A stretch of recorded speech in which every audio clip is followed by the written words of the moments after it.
and benefit from all the deliberations today. And we pray all this, believing and trusting in the name of our Lord Jesus Christ. Amen. In the name of the Father, Son, and the Holy Spirit. Amen.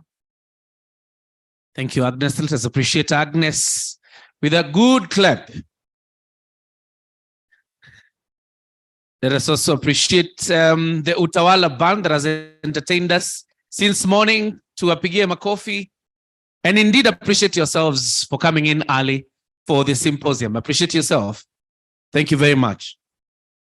This white tape here should not worry anybody. I think yesterday it became so ungovernable for the production people. So today they have hauled me here. And this is where I'll be speaking from. So all of you are very much welcome, gentlemen.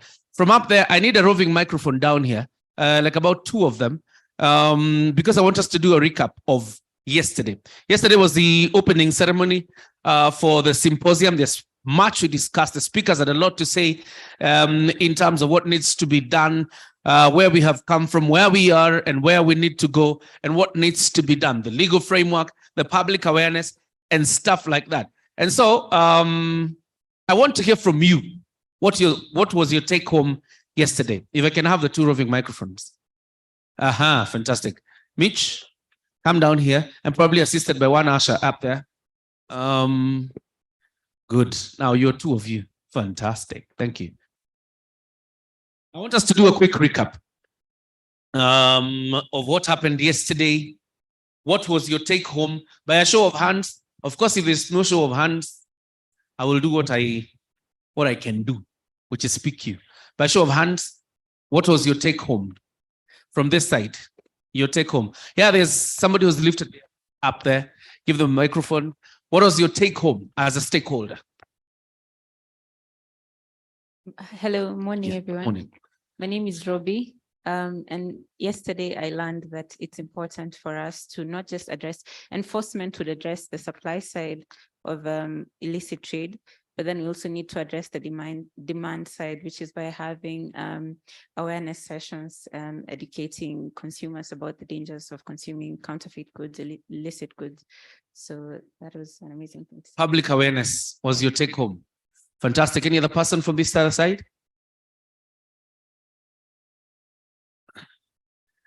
Men from this side.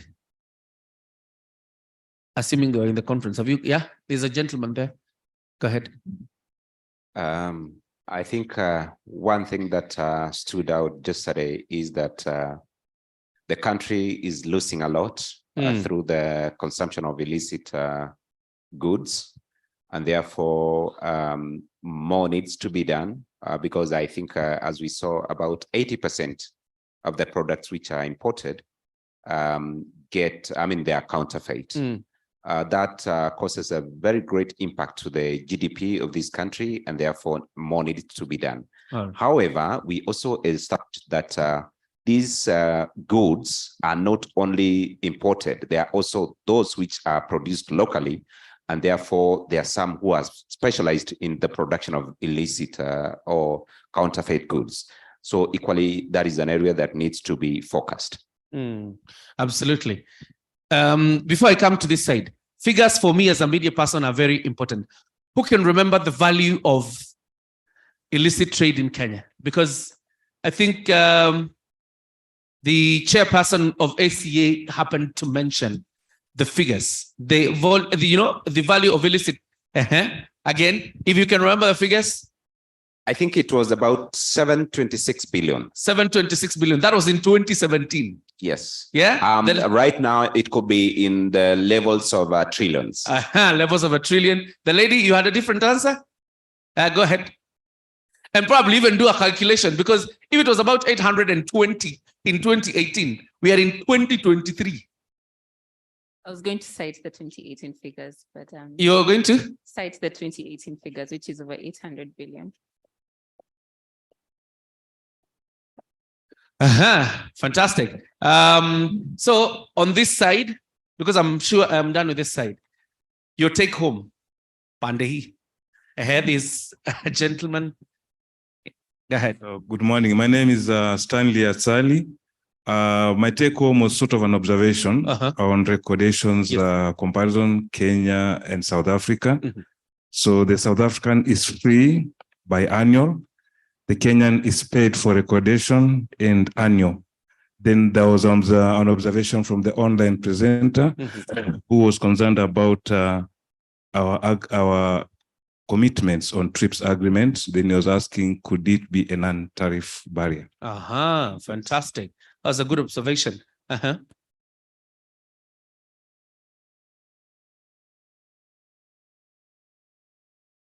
Thank you.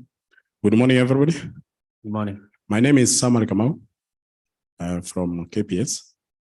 My take home yesterday was that counterfeit in Kenya, it is let's call it a menace, in that it has gone to an extent that it is only not one body that is supposed to handle it. It means that we have to come together as bodies concerned. That is Kenya Police, ACA, and so on, to work together so that we can be able to fight this menace. And what I didn't hear them speak yesterday, whether these phones, we have counterfeit phones which come from China. And there are so many in our country. If you check about 80% of products which are in Kenya, they come from China. And most of them, when you go to the market, you are told this one is this amount, this one is this amount, and they don't fear. So it means that this has gone too far. And as bodies concerned, we have to take action. Because if you continue like that, you will find that 100% of product will be counterfeit. All right. Thank you. I don't know whether people remember that yesterday used to happen to remark that much of what is counterfeited in Kenya is what? What? Liquor. And I hope none of you has fallen victim to the illicit liquor. Anybody had a point here? Go ahead. I think all the other people have highlighted that public awareness is very important, collaboration. For me, my take-home number was that manufacturing used to contribute at least 10% to the GDP, and it is steadily declining, and it's currently at 7%. That is a worrying trend where we have youth who need jobs. So the alternative dispute resolution mechanisms really is, I remained with that because many of the people who are involved in counterfeit are sometimes oblivious that they are propagating this menace. So I would want to hear more on that. I also learned that technology is going to play a big role in ensuring that we curb this menace. I'm hoping to hear from the panelists today how blockchain, AI, I am not the smartest person with that, but I'm hoping to hear how we as manufacturers or private sector can play a role. The other final comment I wanted to make is if a lot of the counterfeit is also from internally, from the internal sectors in Kenya, how can we incentivize these people to be able to now come out of the dark of counterfeits? How do we strengthen them? If someone is making a counterfeit makeup or counterfeit electronic, can we grow that industry and give them incentives to now stop making the counterfeit, but develop their own brand, that's the hope I have, finally. Incentivizing. Only that this time we are giving incentives to somebody who is already engaged in crime. Anyway, yeah, I mean, it's one way of dissuading and a good proposal. And I'm sure the people participating in today's panel, including the ones that didn't make their submissions yesterday, will be able to factor in some of those things and then be able to respond. Before we proceed, let me allow the Executive Director, ACA, to introduce the board members of ACA before we proceed. Executive Director. And let's appreciate him once more for joining us this morning. Thank you very much, sir. Good morning once again. Hamjambo. Hamjambo tena. You know you're in Bomas.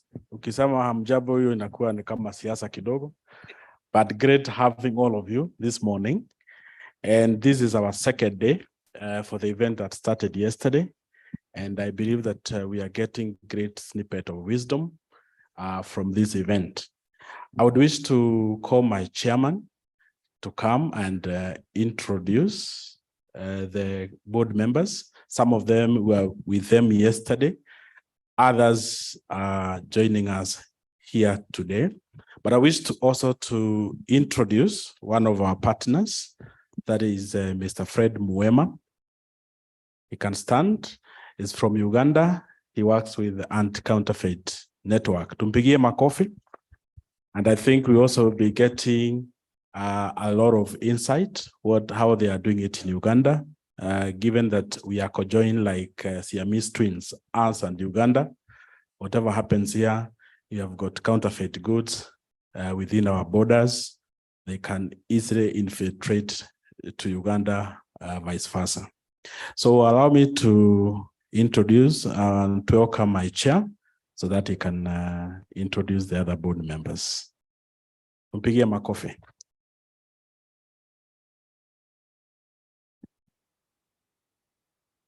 Good morning. My name is Josephat Kishonge Kabeabea. I'm the chairman of Anti-Counterfeit Authority. Let me say that I'm very pleased by our progress. The presentations have been wonderful. We are getting to learn so much. So this conference is not in vain. I would wish to appeal to you that you take this, that you are learning here very seriously. I want to take this opportunity again to welcome all our guests, all the training facilitators, even our brother, friend all the way from Uganda. Feel very welcome in Kenya. Kenya is a good country. Hakuna matata. And I want to say as the chairman that as the authority, we will leave no stone unturned until when we win the fight. I want to repeat what I said there, that we know there are people who are counterfeiting, clinical drugs. We also know that there are people who are counterfeiting alcoholic beverages. We know there are people who are counterfeiting various items, including clothes and even electrical items. And I want to say categorically, without mincing words, that we are coming for you in a very big way. So this is an announcement that we cannot allow you continue killing people with fake products. We are coming for you in a very serious way than ever before. So you better stop. And with those few remarks, I want to say that the bosses are here who are at the board of directors of Anti-Counterfeit Authority. And I want to take this opportunity to tell them to come forward so that you can just come introduce yourself. Then we can continue with the rest of the program. Thank you.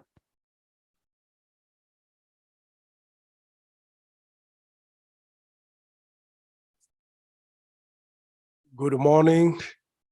Yes, my name is Konje Oliver. I'm a board member, alternate PS Trade. Thank you very much. Yes, good morning. Yeah, my name is Joel Bet, also a board member. I represent the interests of the National Treasury in the board.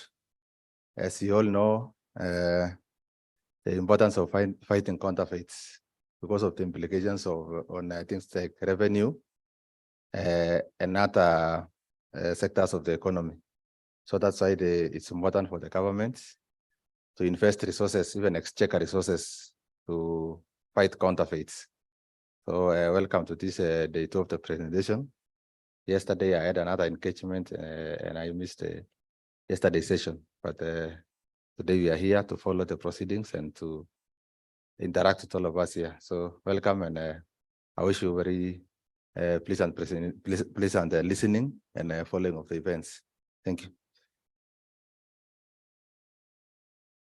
Good morning. My name is Anthony Mwangi. I am a board member at ACA. I'm also the CEO for Kenya Association of Manufacturers. We are the founding member of ACA. We are heavily impacted as manufacturers by illicit trade and counterfeiting. We lose almost 40% of our market share to counterfeiters. The contribution of manufacturing to GDP is about 7.8, but the extraction by counterfeiters from the GDP is about 9.8%. So counterfeiting is bigger than manufacturing in a negative way. That's why we are heavily involved and interested in this subject. We cannot grow as long as we have crime growing faster than genuine businesses. Thank you. Yesterday I was away as well, but I understand all is going well, and we are here today to participate and share some of the insights that we have. Thank you.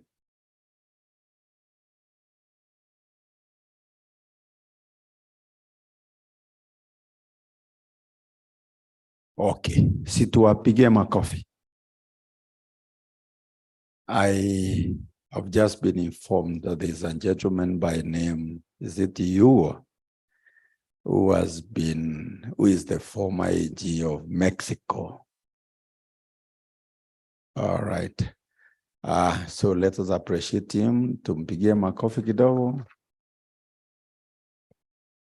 Welcome. In Swahili we say karibu. Okay. So because this conference was opened yesterday by the PS sent by the Waziri, and for today, because the PS is not there and the Waziri is not there, so I want to declare today's session open officially, so we should be ready for engagements. And with those few remarks, I want to request the board members to sit this side or this side, so that can leave the stage to this side, so that you can leave the stage to the chairperson, or rather the facilitators of this morning session. Asanteni. Vita ya counterfeit tunashinda ama tushindi? Tutashinda. Asante. Let's appreciate the chair once more. I mean, if you ever forget anything that we discussed here, at least remember the pledge by the chair for the counterfeiters. We are coming for you. Now, today's program is a bit squeezed, so I will ask that we keep to our timings, because we have to accommodate speakers who were not able to speak yesterday for one reason or another, because they were not present or they were delayed from where they were coming from. So we have to accommodate them today in the program. All right. So let's first of all appreciate our online audience that are joining us online. Thank you very much for joining us. We appreciate you. The hashtag continues to be upholding authenticity, Isippe Conference. Upholding authenticity. The other hashtag is Isippe Conference. Now, we have agreed if you have a presentation on screen, you're going to spend a maximum of 12 minutes. 10 minutes if you can, maximum of 12 minutes. And then the panel will take 45 minutes, and 10 minutes of that are Q&A. Now, when I was in school, I didn't get the opportunity to use a bell. I was not the bell ringer. Do not make me relish the moment of ringing the bell And I did not do that when I was in school. But if you go beyond the time, it's available for you so that we keep to the timings. Ladies and gentlemen, help me welcome on stage George G. Minor, the Safal Group, from Safal Group. And remember today the conversation, we're looking at crime as a bottleneck in national and border security and socio-economic development. George Minor will be speaking about curbing counterfeit roofing products in Kenya, the phantom of unbranded counterfeit roofing sheets in the digital age. Ladies and gentlemen, makofi kwa George Minor as he takes to the podium. Let's appreciate him once more. Some good clap. Encourage him with claps. Thank you very much. George, you're welcome. Yeah, there. 10, maximum 12 minutes. The bell goes.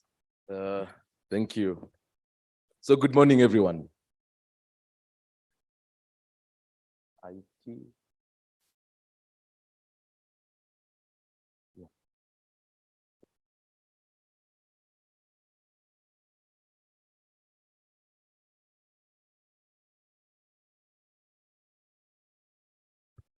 Okay, as I set up on the screen, my role today morning is to challenge the Anti-Counterfeit Authority on areas that they're doing or they're performing very dismally, especially in this age of online brand infringement.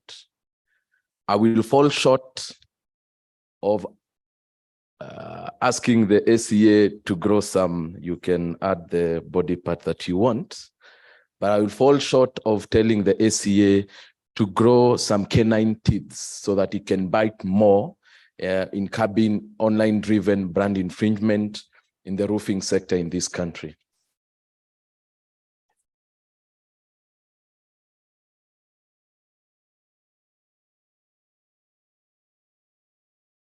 So a minute before they set up.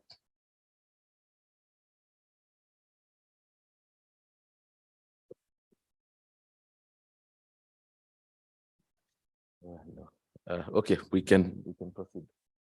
Okay, so my presentation is aptly titled Capping Counterfeit Roofing Products in Kenya, the Phantom of Online Brand Infringement and Counterfeit Roofing Sheets. In summary, I will take you through how product branding is done in Kenya's roofing sector, the nature of brand infringement in this sector, the link between online brand infringement and the need for a purposive enforcement of the anti-counterfeit framework by the ACA. And generally, for those of you who come from this country, you will appreciate that the construction industry over the last 2 decades or so has grown exponentially. And with this construction boom, the roofing sector is one sector which has also seen a corresponding rise in industry players. 2 decades ago, we only had largely 3 manufacturers in this country, Mabati Rolling Mills, Maisha Mabati as part of the Devki Group, and Corrugated Group. Today, we have more than 10 manufacturers meaning the profilers, those who convert the raw material into the finished product, the roofing sheet, the iron sheets that we know of.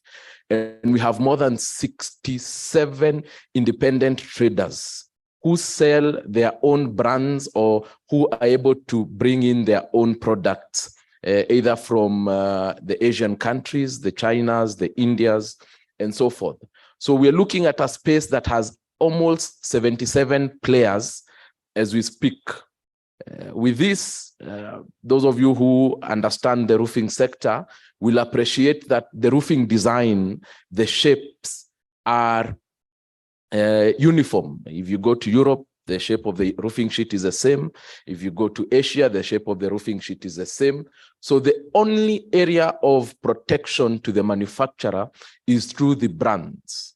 And brands have played a key role in this industry. You will see manufacturers using trademarks, whether registered or unregistered, to protect their brands. And some of the major trademarks you will find, I'm sure you've heard of trademarks such as Decra, owned by Space and Tile, Versatile, owned by Mabati Rolling Mills. You will find Nyumba, owned by Corrugated Group, and so many. It is estimated that over 200 trademarks in this sector. With online becoming a big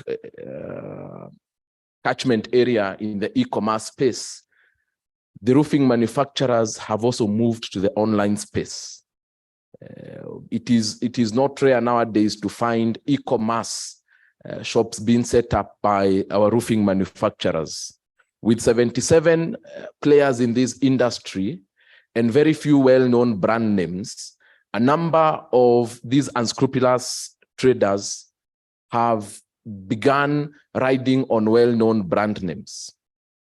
And between in the first quarter of 2023, we did an internet randomized search to find out the extent of brand infringement, especially amongst these 77 traders and manufacturers. And at least 17% are using other manufacturers' brands to trade their products. And unfortunately, because of the online space, this 17% is marketing, advertising, promoting their products through these well-known brands. And this has resulted to a lot of deception to the consumers. And the flip side is that once the consumer goes to collect the goods from these manufacturers, the goods are either unbranded or bear a different brand name from that was used in advertising and in selling to the consumer. And you will appreciate with 77 entities, the well-known brand names in this industry would be less than 10. One of the most highly infringed brand names in this industry is the Versatile brand. And its infringement has even gone to a level of court intervention because manufacturers were laying claim to this brand. We've seen cases between Royal Mabati and Mabati Rolling Mills on the Versatile and Royal Versatile brand names. We've seen cases between Royal Mabati and Imarisha Mabati on the Royal Box profile, and so many other cases and complaints before the ACA and other regulators such as KEBS on trademark infringement. So the new way or the new method, because conventionally counterfeiting has always been conceived as the actual packaging or branding of products with another party's brand name. What we're seeing in this sector is unscrupulous traders and manufacturers are branding, advertising, marketing, and promoting their roofing products using these well-known brand names, but the supply is different. As I mentioned, we did in Q1, we did a few test purchases, 5 out of 10 suspect infringing entities. 2 out of these 5 were using brand names to dupe and well-known brand names to dupe and deceive consumers into buying unbranded and differently branded products. And only 1 was supplied by the actual trader or distributor of the brand owner. So it is that serious. Almost 4 out of 5 of the online advertisements in the roofing sector are resulting to brand infringement.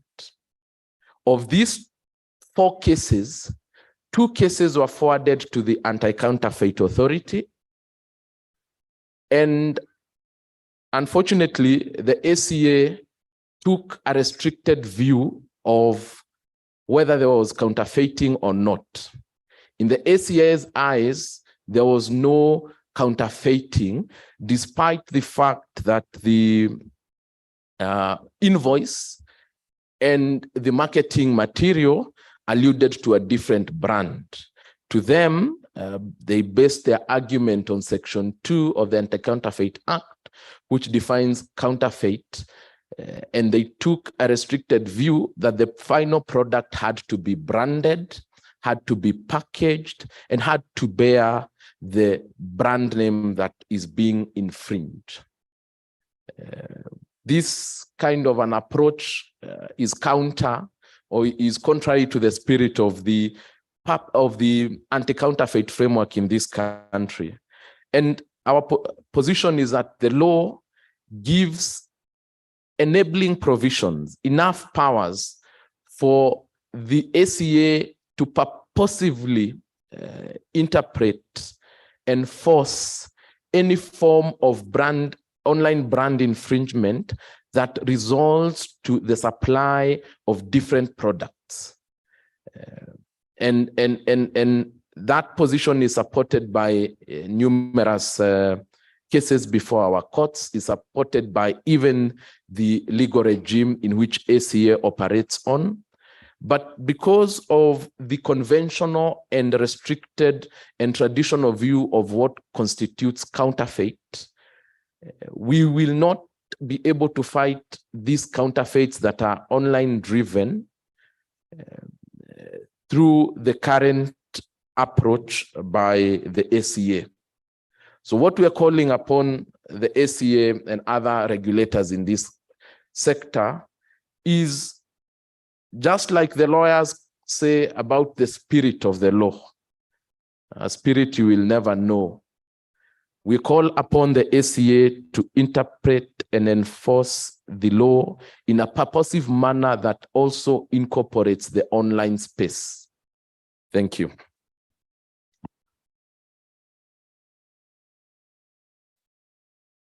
Let's appreciate him for such a wonderful presentation, and he took some nice time. And that means then we are on course with the program. Up next, ladies and gentlemen, is Mr. Quinton Walker, the Senior Consultant, Euromonitor International Alcoholic Beverages Association of Kenya, ABAC, and he will be speaking about the dynamics of trade and distribution of illicit alcohol in Africa. Thank you very much, Mr. Walker. Welcome. Thanks very much. Morning, delegates. Morning, executive committee and members, directors. Thanks for the opportunity to present the findings. As you might all know, I'm South African from Cape Town, from South Africa. So come a long way. So it's a good time to be able to present the findings. And I think we got our presentation. Oh, there it is there.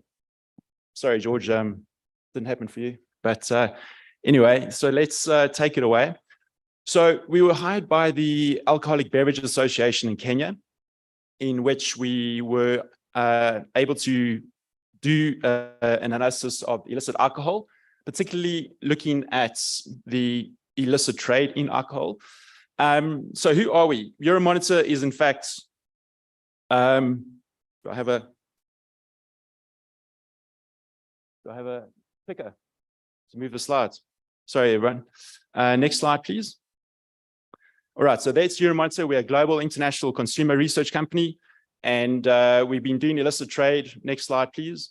We've been doing this for the last 10 years across Africa, Latin America, using consistent methodologies, and also putting these into consistent illicit category definitions as well.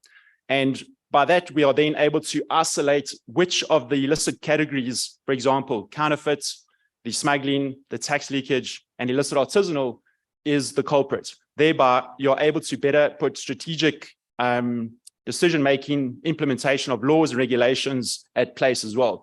And what it also tells us is which alcoholic beverage is the culprit. And in most cases, it's spirits. Next slide, please.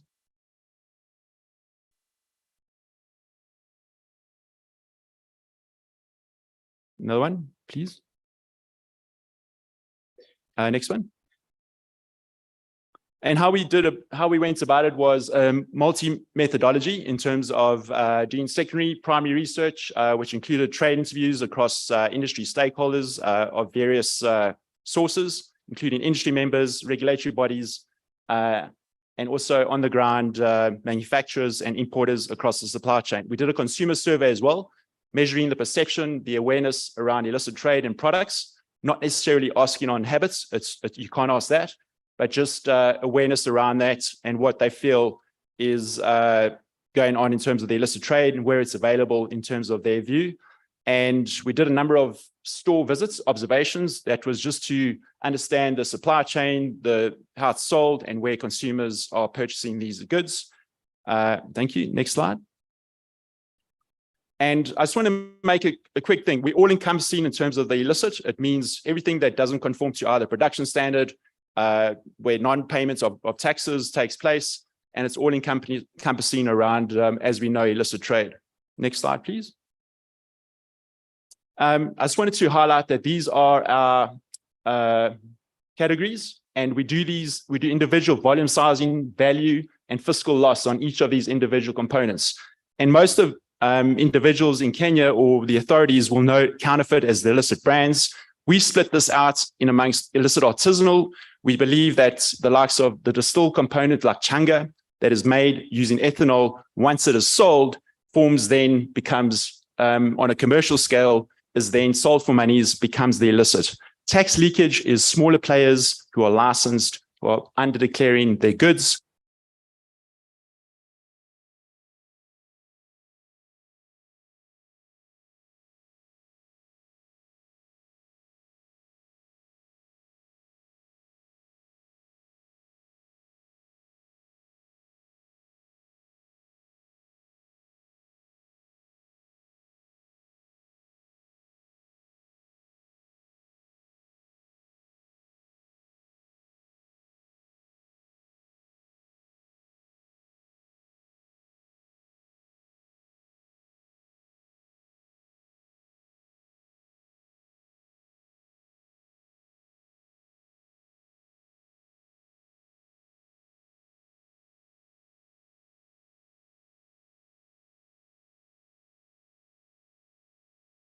Those are some of the means of operandi. Next slide, please. So you might ask yourself, how big is it? When we look at it at a hectoliters on a liquid alcohol equivalent. So what does that mean? It means that when you break down the actual alcohol components, you consider each alcoholic beverage percentage and you allocate it. And we find that in the charts on the left-hand side on a volume basis, illicit trade takes up to 60%, 59% of the total market when you were to add it to the illicit market. In terms of value, it's a lot lower, but nonetheless, that is mainly because the volumes are extrapolated. On the next slide, please, you'll see that the split of legal alcohol is mainly beer, which is a high volume, low value, but then in the onset of spirits, it's a low value, but that's a high volume. So that forms a lot of the part where a lot of the trade takes place. And there's an increase in use and consumption of spirits, beverages, and wine in Kenya. Next slide, please. So this is the breakdown of illicit categories. And from the left to the right on the charts, counterfeit, smuggling, tax leakage, illicit, artisanal, we can see the volume, the value, and the fiscal loss. And how we allocate the fiscal loss, it's purely the allocated alcohol type by the excise and import duty. We don't consider tax stamps just because it's a lot more trickier to convert into the unit sizing, and we don't consider VAT. So it's a simplistic revenue loss that is used just to isolate the loss that is associated with these illicit volumes. And what we can see from the volumes on the top is that artisanal in orange takes up the bulk of it. That is the changa, the distilled alcohol, that it can be adulterated, consumed, it's freely available, and is cheap as well. In terms of the highest value, in terms of illicit trade, that goes down to tax leakage and counterfeit. Next slide, please. What are some of the drivers? Affordability, having access. Lower price, what do we mean by that? The cheaper prices of selling, for example, spirits has been selling below 2,000 shillings in cases of counterfeit and smuggled goods, and even the tax leakage. So price is a key driver. It's freely available across informal taverns and other licensed outlets. So with that, it's due to COVID, enforcement was challenged. And even though there has been an increase in enforcement, there still lies a big gap in terms of overall punishment, and penalties are not seen as deterrent in terms of counterfeit traders. They will just start up elsewhere as well. And also some of the poorest borders from our trade sources have told us that corruption of border officials does tend to take place or might turn a blind eye as well. Next slide, please. This is just a slide that isolates the actual illicit categories and then by alcohol type. And we can see in the dark blue on the left-hand side is on a hectoliter basis that the artisanal and spirits in general takes the bulk of categories that are illicitly traded. That's just due to its big price differential, its highest excise, and also the higher profits that can be made from trading in spirits. And a lot of it is using ethanol in this case as well. Next slide, please. And it comes to my point what Kenya itself cannot supply enough ethanol locally and is sourced from Tanzania and Uganda. And this is, and also due to lower pricing on those two countries, ethanol is smuggled through means of boda in 200 litre, 20 litre drums. And this is disguised as cargo. It's underdeclared or shipped late at night or mixed with other legal goods that are brought in a container. But this is rife across some of the borders between Tanzania and Uganda that are linked to Kenya as well. Thank you. And the next slide. In terms of the enforcement and regulation, great things have been done. It's active. We acknowledge that the likes of ACA and NACADA are doing good things in order to create dialogue, create awareness, increase research, and get all parties involved and concerned to stamp out illicit trade, in particular across general sectors, but also just clamping down on illicit alcoholic beverages as well. Next slide, please. So some of our more centralized recommendations would be something similar to some of the panelists mentioned: centralized control, a better authoritative agency that has a mandate that is central, linked to KPIs in terms of enforcement. And then one of the key ones that we believe is closer monitoring of the ethanol supply chain, with that also the packaging material supply chain. So the likes of bottle caps, bottles, labels that are freely available. Some of these suppliers of these materials will sell just to anybody. And then this is then used in the counterfeit operations. And then in terms of controlling access in terms of end consumers around increased licensing, inspection, knowing what the retailers, in terms of what inventory they hold, and actual understanding the distributors of ethanol in particular would be one way in order to close some of the gaps in the illicit trade.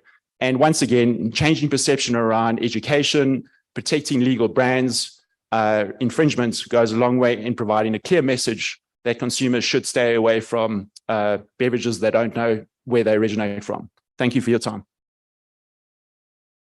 Let's appreciate him once more. And indeed, such a wonderful presentation. I'm sure you have a lot of questions for him as well as George, but we'll reserve the questions. Just note them, and then after the panel discussion that is led by John, we shall do the Q&A for all of them. Is that okay? So then we proceed to the next speaker. Right now, from the Kenya Revenue Authority, speaking on the topic of crime as a bottleneck in national and border security, as well as on economic development, help me bring on board the KRA Acting Chief Manager, Customs and Border Control, and that is Daniel Wambua. Welcome, sir. Thank you. Good morning, everybody. My name is Daniel. So I'll give the remarks of our Deputy Commissioner, Customs and Border Control, Mr. Macharia, and the remarks, we do them in form of a speech. So, ladies and gentlemen, it gives me great pleasure to join you today during this symposium, even as we commemorate World Anti-Counterfeit Day.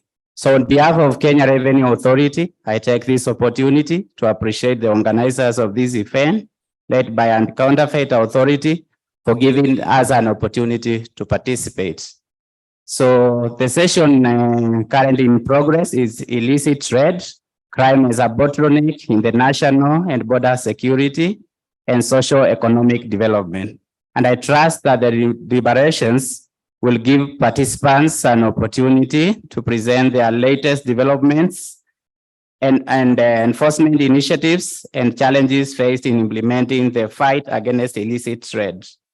So illicit trade has been described by the Organization for Economic Cooperation Development, that is OECD, as an exchange in control possession of goods or services that the government believes to be illegal because of the object of exchange is dangerously or morally repugnant.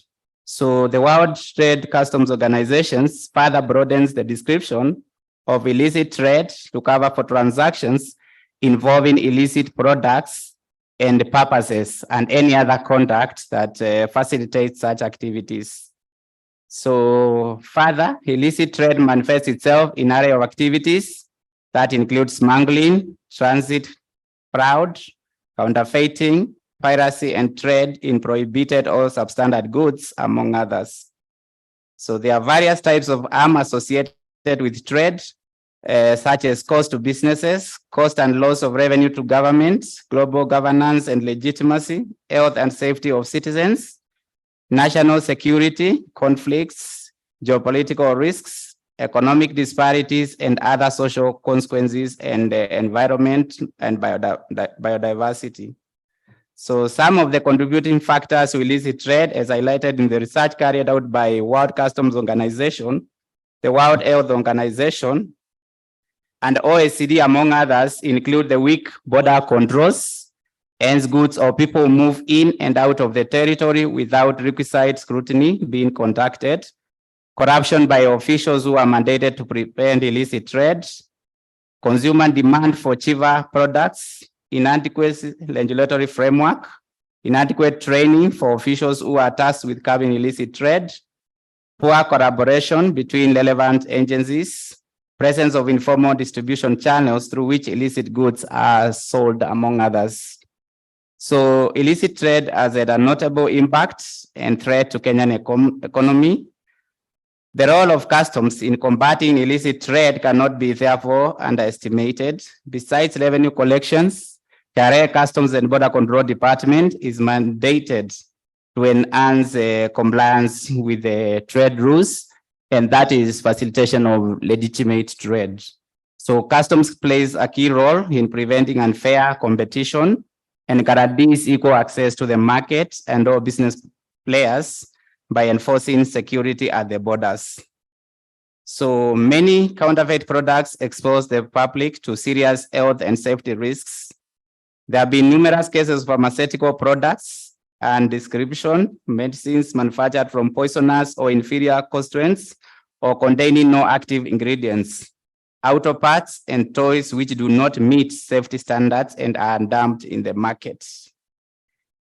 There are also aircraft parts assembled from counterfeit spare parts, shampoos, and household cleaning products contain dangerous ingredients which are smuggled into the market. These counterfeit products may lead to anything from light injuries to the worst case scenario lethal consequences. And Kenya Revenue Authority is committed in eliminating illicit trade in the country. So during the financial year 2022-2023, KRA committed to combat illicit trade by covering 22 identified hotspots, what we call the high-risk areas, and that is basically on the key port of entries, that's our borders, seaports, and the airports. And by removing through this measure, we were able to intercept illicit goods worthy 251 million from the markets. So in the first 3 quarters of this financial year, that is July 2022 to March 2023, KRA, in collaboration with the various government agencies, conducted numerous operations to eliminate illicit trade. So the operations were carried out across 46 counties and goods worthy 1.447 billion were seized, and 508.59 perpetrators were arrested. So these are various court cases that are already going on in court. So various methodologies have been put in place to counter the spread of illicit trade in the country. These include use of informers through KRA and giving us the information. We also have market surveillance to survey the market, especially more so on the porous borders. We have efficient risk analysis and targeting, that is use of risk management framework. We also have real-time sharing of information between various government agencies, or what we call multi-agency approach. And there's also what we call multi-agency verifications. As you are aware, customs are the gatekeepers, and through multi-agency verifications and patrols, we are able to intercept these and counterfeited goods.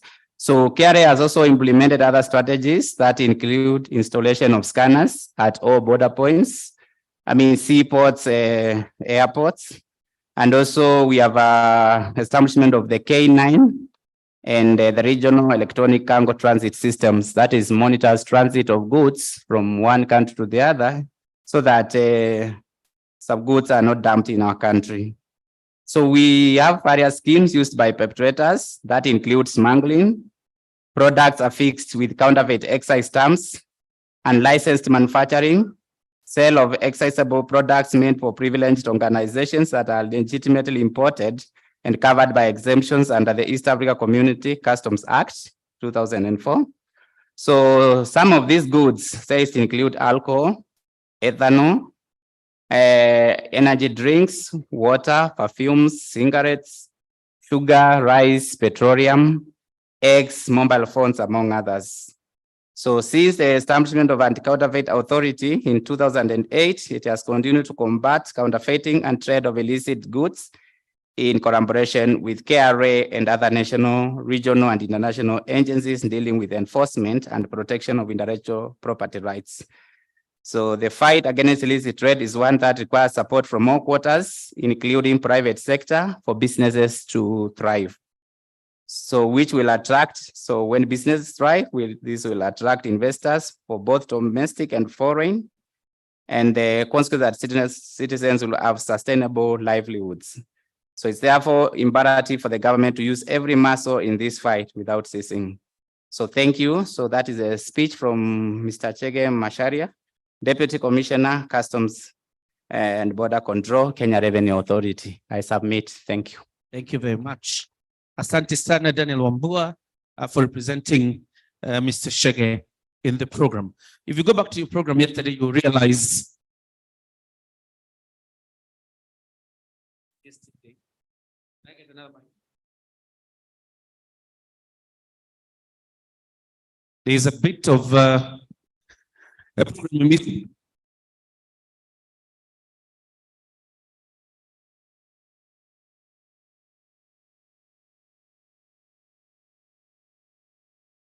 We missed some quite a bit on the program yesterday, and I want to introduce a speaker who was supposed to be our keynote speaker yesterday in our second session.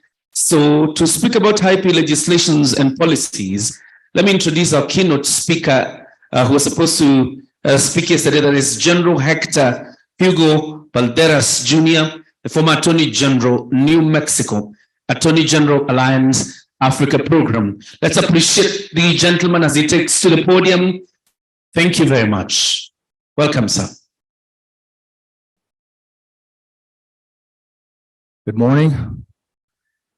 Let me first by saying what an honor it is to be in Kenya. It's my first time visiting. I'm here with my wife, and my apologies for being delayed. We were supposed to be here yesterday, and we missed our flight in London, and we lost the day. But let me first tell you why I'm here, I guess. I'm a former Attorney General Hector Valderas from the state of New Mexico, served 8 years as Attorney General in the United States.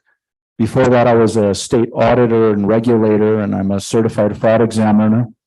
And I'm still very active in the Attorney General Alliance, which promotes friendship, scholarship, and alliances all across the world in in nations where we are trying to improve public safety, improvements in the rule of law, and an exchange of ideas. And it's an honor to be here to present a few perspectives on intellectual property. And first, let me tell you, my hope for the remarks is to share more a perspective as a colleague and to speak not only to the regulatory community, but also to speak with some of the lessons learned and challenges and opportunities in the United States, mistakes and maybe direction that I hope the United States is going, but where we can all learn from some of these challenges as a former Attorney General. I think the first I'd like to speak to all of you is what an honor and a privilege to share some remarks, not only as a regulator, but as a lesson that I share with all of my colleagues in the United States. Here, sharing a little bit about who I am on the first slide. As an Attorney General in the United States, we had unbelievable powers to make a difference in our community. And the first opportunity I'd like to share with you is to remind everyone as both regulators and law enforcement, really you have the power not only to make the difference for consumers, but you also have the power to step back and to collaborate in three areas that I'd like to share this advice with you that I continue to share with all my colleagues in the United States. The first is, as an Attorney General, we can define intellectual property rights as regulators, but it's important to step back and define intellectual property rights as a consumer in your country and in your neighborhood from the perspective of a family. And when I say a family, you have incredible power as regulators to step back and say, okay, well, I'm prosecuting, I'm investigating, I'm advocating, but stepping back, where do I want Kenya to be in 10 years? From the perspective of my family as a consumer or an entrepreneur, where would I like Africa to be? Or where would we like our continent and our nation to be regarded in the world as a leader? And I believe as an Attorney General from a small state in New Mexico, the advantages that I took, even though we were small, is that I always thought big. And I always stood back and I said, look, it's important to get into the micro details and currently perform with the tools that we have in our toolbox. But it's important to step back because not only are you scientists, but you have the power and the ability in Kenya to be artists and design the economy that you want to see in 10 or 20 years. And you have a true power because you're experts to step back and ask the question, what type of honesty and integrity do we want our families to experience as both consumers and as entrepreneurs, both small and very large? And that design question comes from maybe me having the perspective, not as a lawyer, but an examiner, a licensed bureaucrat. I was a former lawmaker and a prosecutor. I've probably held just about every type of position of authority and power, but the power isn't always just in the law. It's the ability to step back and design around human behaviors. And I would challenge us as regulators and as experts that you are not only just tacticians, but you must be strategists. And that requires a completely different frame of thinking around the 3 R's that I'm about to share with you. The first is relationships. Yes, we are alliances and we are organizations, but how are we going to network off of my remarks in the future? Are we going to share stories? Are we going to use technology to stay in touch? Are we going to share stories from New Mexico and Kenya in how we confronted challenges and how our political systems were different? So relationships present both a challenge and opportunity. We are at the greatest height in our economy for consumers and families, whether you're in poverty or in great wealth. We have an ability in this global economy now more than ever to become more unified in how we share and build relationships. So I don't have to wait for Google or Amazon to develop strategic relationships in Kenya. You don't have to wait for the law to change or jurisdictions or your professional titles for us just to casually network and share stories about how you want Kenya's economy to develop or New Mexico's economy, or how we interpret or discuss how are consumers and families empowering each other in our respective markets. And that's thinking strategically, and that's built around relationships. And as regulators, I challenge us all to try to be creative in how we network and how we exchange information. And that's really becoming an advantage. And one analogy I would say as both a former attorney general is we are not picking apples, or we are not in the agriculture business, because the commerce can be very overwhelming on trademark infringement. It's very complex, the economy and domains. And I was listening to great presentations about alcohol, counterfeit, and it is just sometimes overwhelming as regulators. But if we continue to develop relationships, we're more akin to sea voyagers, or more akin to fishermen on the ocean. We will never, ever become where enforcement and the rule of law will overwhelm and enforce accountability and truth and justice. It will be strategic as fishermen or as sea voyagers to truly make an impact for consumers and regulators. So sometimes it takes me stepping back to think about how we strategically think about surviving and what success is. And when I think about the law enforcement and the rule of law, I think that to make a difference for families and consumers, we have to become more innovative in how we build. And the first R, of course, is how we build relationships. The second is how well we're doing to combat illicit trade, copyright infringement, because it can overwhelm us all as regulators. And we sometimes might feel we're losing the battle on skill. The other R as an attorney general is resources. In Kenya or in Africa or in Europe or in the US, how are we measuring the resources of investigators and the rule of law and litigation? Unfortunately, in most stress testing, we'll probably find that we're being out-resourced, and that's okay. But it's important to have that conversation as regulators or as institutions, these great organizations behind me. In the United States, New Mexico is always small in resources, but as an attorney general, I was able to step back and decide where was I going to be targeted and make a difference for small consumers as well as companies. And I was involved in some of the largest litigation like Amazon, where there needed to be more honesty in products sold.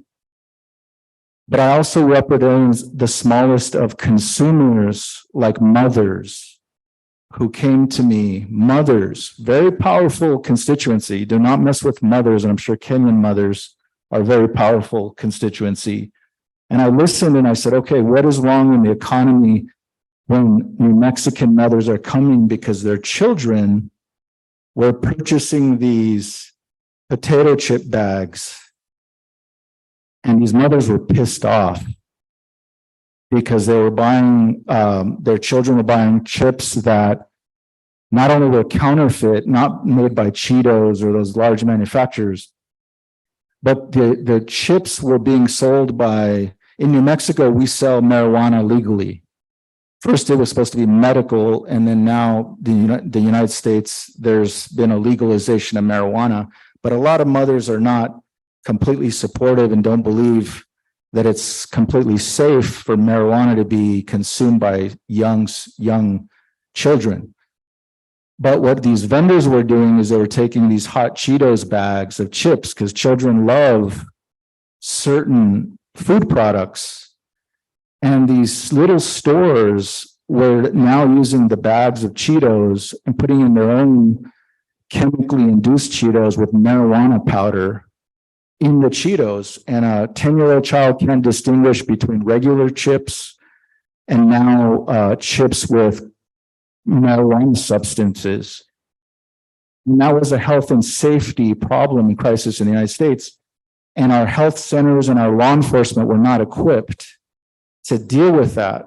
But ironically, it was pissed off mothers that came to my attorney general office and said, I want this stopped. There's not honesty, and there's a health risk. But interestingly enough, I didn't have the resources, my second R, to combat the enforcement to hit all of these stores.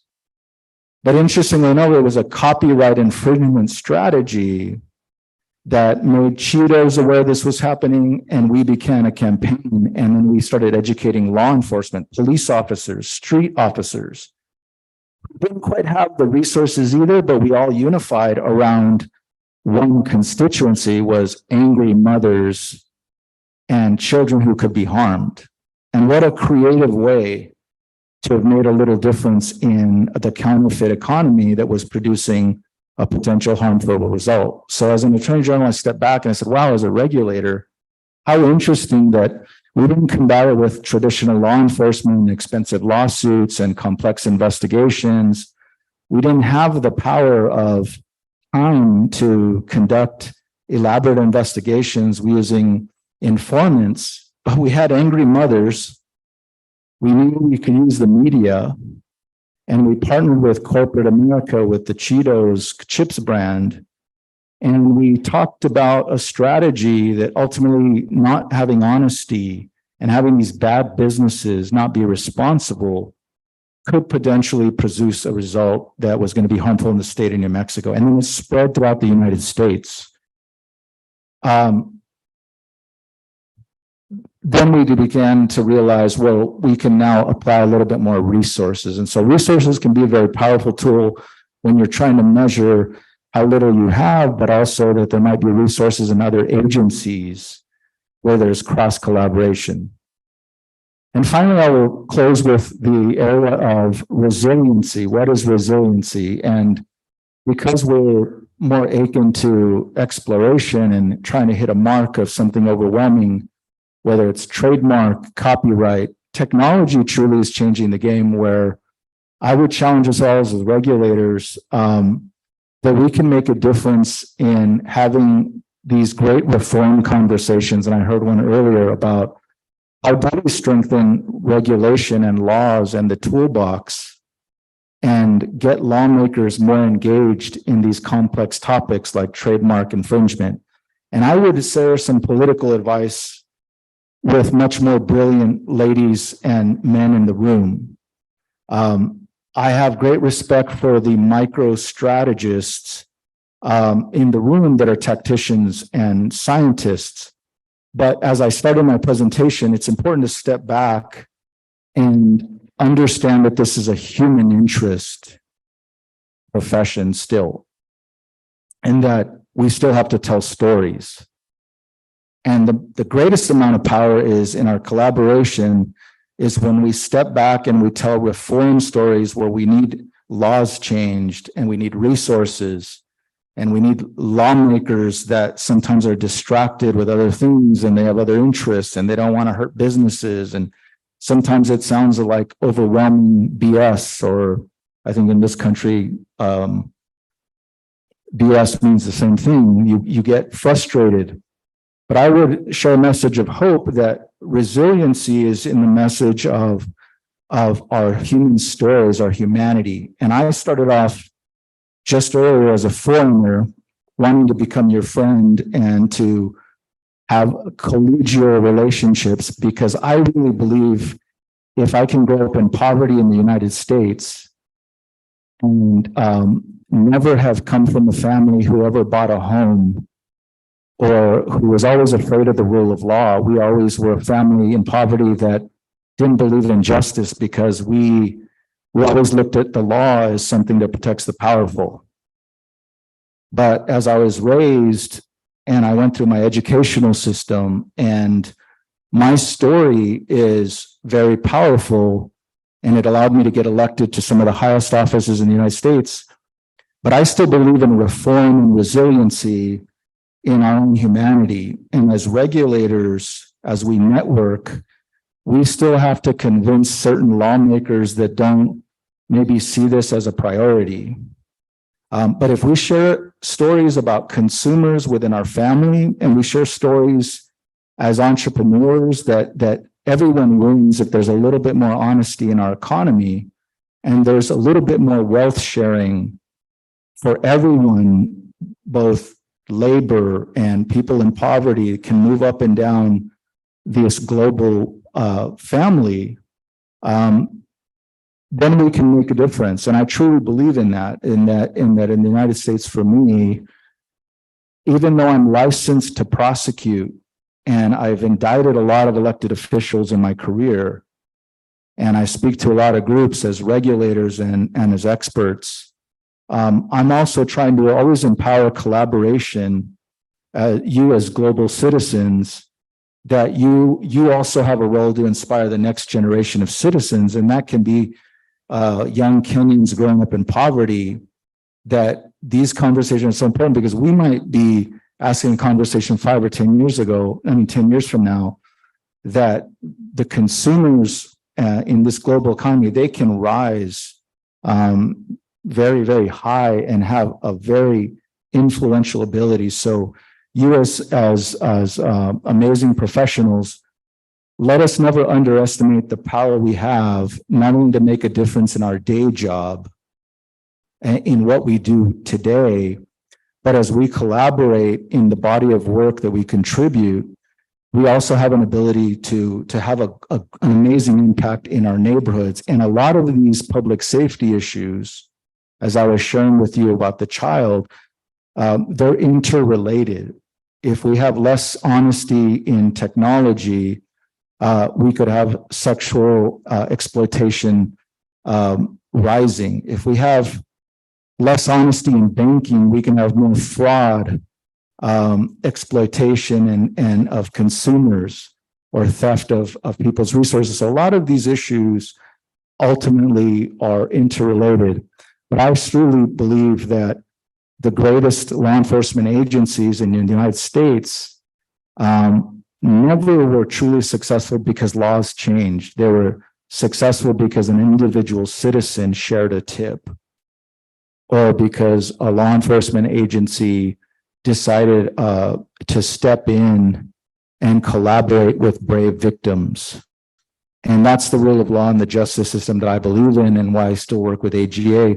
But that's also my final message to you, is that I speak to you not only as knowledge seekers and makers, but when I say that you have a third R, resiliency, I'm excited to see where Kenya will be in 10 years. And I'm excited to see where you'll take the topic of resiliency with reform, and where you'll take resiliency to see where families, consumers, and entrepreneurs, how they'll be protected because of your body of work here today, and also because you're setting the bar very high, and you appreciate your important role both as innovators but also as professionals. So thank you very much for having me. What an honor to be here. Thank you. Thank you very much. Let's appreciate him once more and remain seated there, because I'm about now to bring up the panel. My friend, John Ukebu, is here, the senior staff attorney at New Jersey Office, Northeast New Jersey Legal Office from the United States of America. Now, it's up to you to call up your panel, which includes, of course, General. The General is part of your panel. So call up your panel so you begin your discussion. You want me to?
I'd like to call Anthony Namange.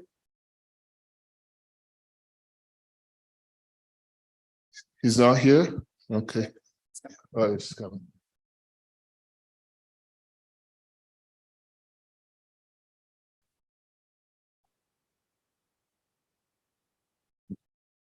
Welcome, Anthony.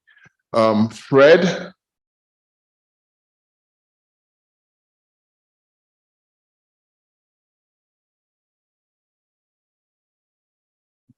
Welcome. And we have Michael Ware.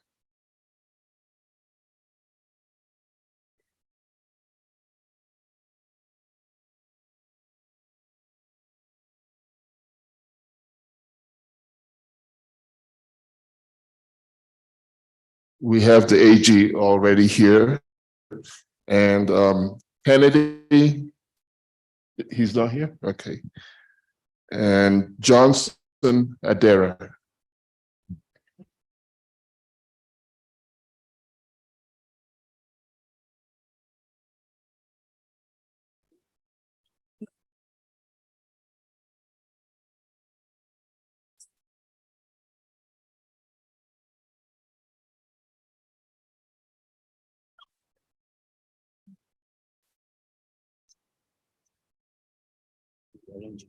Move to the next side so that you have yeah.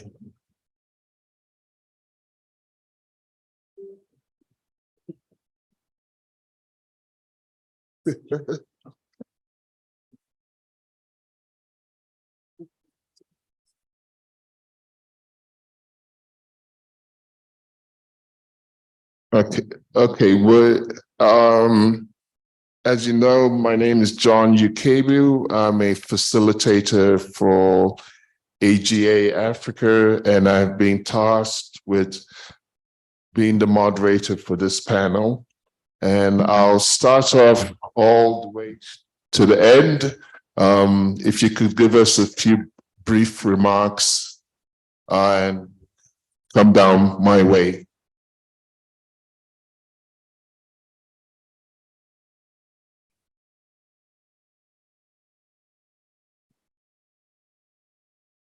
Just turn it on. Thank you, Moderator. My name is Michael Were. I'm the Assistant Commissioner based in Starehe, and also I'm also a PhD finalist at the University of Nairobi, looking at this area of global security. So, my general comments today concerning the international intellectual property infringement, I'll be looking at national security and, of course, the impact that this kind of trade has been on national security. Now, just to be very brief, national security is a concept that has a traditional and a long history. Of course, following the establishment of Westphalian treaties in 1648 that created what we call the modern state. At that time, you see the state was the main actor, and issues of territory and sovereignty were the main concepts that were being looked at. By the end of Cold War, the issues of national security now had to be broadened so that they factored other issues that were non-military. And these included, for example, issues of environment, issues of economy, issues of even society, and issues of health. And as we speak today, this issue of illicit trade is a major threat. Just looking at the statistics, because I'm looking at the global statistics and narrowing down to Kenyan statistics as provided by ICA, illicit trade contributes about 3.3% of the global trade. And this is according to the Organization of Economic Cooperation and Development and the European Union Intellectual Property Office. This is a worrying trend that needs to be capped, because one of the key areas that is funding violent crimes and instability in all regions of the world is the resources that is being generated through this kind of trade. Now, let me narrow down to Kenya and look at the statistics. We are losing over than 800 billion in magnitude due to illicit trade, with over than 7,400 jobs lost in Kenya due to counterfeiting, 103 billion government revenue lost in 2018. And this is also very worrying. The very specific issue that is coming out is that this trade is still going on. But we must ask ourselves why, for example. Why is this trade, despite of the efforts we're doing, we seem to still be on a trajectory that is increasing?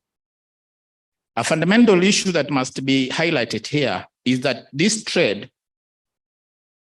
disguises itself and lures even law-abiding citizens into it because it actually thrives within the illicit trade. This is a key issue because it is reflected in daily products you use for our day-to-day activities or life. The clothes we wear, the watches we wear, the lipsticks we use, the shoes we wear, the sugar we use. So it's actually entrenched and is a predatory trade that must be done away. My area of concern is how it impacts on national security and on people's health and risks of safety. This is a major concern because all those actually amount to serious burden to the state. We see the number of course, young people who die in sub-Saharan Africa due to the use of fake anti-malarial drugs and antibiotics. This has an immense economic burden to these countries within the global south, and therefore efforts must be done at all levels to ensure that we curb this menace, because if we don't, then we may have this trade taking over what we can say genuine or legitimate trade. In terms of economics, this trade has serious impacts, and it has actually denied government the necessary revenue for development and also caused serious losses to legitimate companies and persons who are doing legitimate business. In conclusion, is therefore my urge that our lead agency, ACA, especially within the Kenyan case, sustains its collaborative ways in which they are trying to actually fight this trade so that we are able to save our people. A key area that I was keen to looking at when I looking at the percentage, despite the fact that we have about 66% awareness of this trade within the Kenyan population, but the trade still seems to be on a trajectory that is worrying. More efforts and strategies must be done so that we actually get rid of this trade. Because one, the proceeds of this trade is funding serious organized criminal gangs across all the globe, with very many case studies with the Caribbean, Central America, South Africa, and even the global north. It is therefore very necessary in order to protect humanity and the future of humanity that we fight and reduce to minimum levels the impacts of this trade. I must also say the authorities also who have written very seriously on this matter, and I must quote Dr. Naim Moises, a Venezuelan great minister and also a distinguished fellow at the Carnegie International Peace, that is a USA think tank, who has written extensively on issues of illicit, talking about how smugglers, counterfeiters, and copycats are hijacking the global economy. And he notes very clearly, this is a trade that we may not be able to finish in near future. But all strategies, resources, research, and the inclusion of even think tanks, universities, and all government agencies must wake up to ensure we actually fight it to the end. For the Kenyan case, I think Kenya had a very good history in the way we acted during the COVID-19 pandemic. I think the history we had and the way we fought that and the kind of awareness that was created at that time can also be a case study on how we can fight this trade. Because all Kenyans became aware of the COVID and actually followed all the regulations, including even policing themselves. You could not cough even in public spaces. And this means the awareness was at a higher level. I think this is the trend we should use so that we make every person, even in rural Kenya and other parts of Africa, aware of the great impacts of this trade. Thank you. Thank you, sir. We'll now hear from the chairman of the Anti-Counterfeiting Network based in Uganda, and you give us your perspective from the Ugandan perspective, sir. Thank you so much. First of all, I'm happy to be here. This is home as well, because we're part of the East African region. I am chairman of the Anti-Counterfeit Network. It's a private sector-led organization. I'm also its director of legal, so I'm a lawyer by profession. This year, I'll be making 30 years in practice, especially IP. So this is a very passionate subject for me.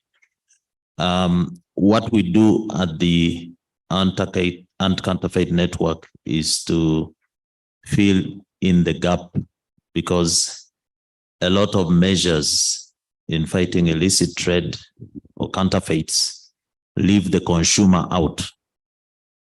And there is no effort in fighting illicit trade of counterfeits, in our view, that can succeed without a buy-in from the consumer. So the Anti-Counterfeit Network brings together consumers, regulators, brands, everybody, because everybody here is a consumer. Whether you're a commissioner, you're a minister, you consume something. And our approach is that we need to fight counterfeits and illicit trade from the point of the cause of the menace. The cause of counterfeiting on the market is because we consumers are providing a market for the counterfeits. There is nobody who will import products into Kenya or Uganda if there is no market for them. So our push is consumer-based. We are saying that if you have an informed consumer, if the consumer knows the difference between the genuine and the fake, if the consumer knows the concealed dangers of counterfeits, they will not buy the fake. They will vote with their wallet and reject the fake. So we believe very, very strongly in one, networking. That's why we've signed a partnership, an MOU with the Anti-Counterfeit Authority of Kenya to be able to share intelligence, share knowledge on how to deal with this issue. But we also believe that the consumption of counterfeits is a mindset issue. We consume counterfeits because we think they are cheaper, because we think it's a knockoff, we are saving, because we think it's okay. Some people have even told us that China developed because of counterfeits. But I think it's one of the countries that is coming up with robust interventions to fight counterfeits. So for us, behavior change is extremely important. Over to the topic of discussion today. As an IP practitioner, I feel that the anti-counterfeit strategies we have, if you're talking about illicit trade, national and border security, how it affects social and economic development, I feel as if we are cheating the world, because we are so narrow in the way we look at counterfeits. We restrict it to the trademark, the infringement, and all those things. But if you're talking about illicit trade, it's far wider. And if you're talking about threat to border security, national security, then I think it's time we adopt a wide perspective on this issue of illicit trade, not just looking at counterfeits. I'll give some comments, for example, on things that are disturbing customs and border agencies in fighting counterfeits. We have a business, almost $500 billion a year, that is driven by misinvoicing.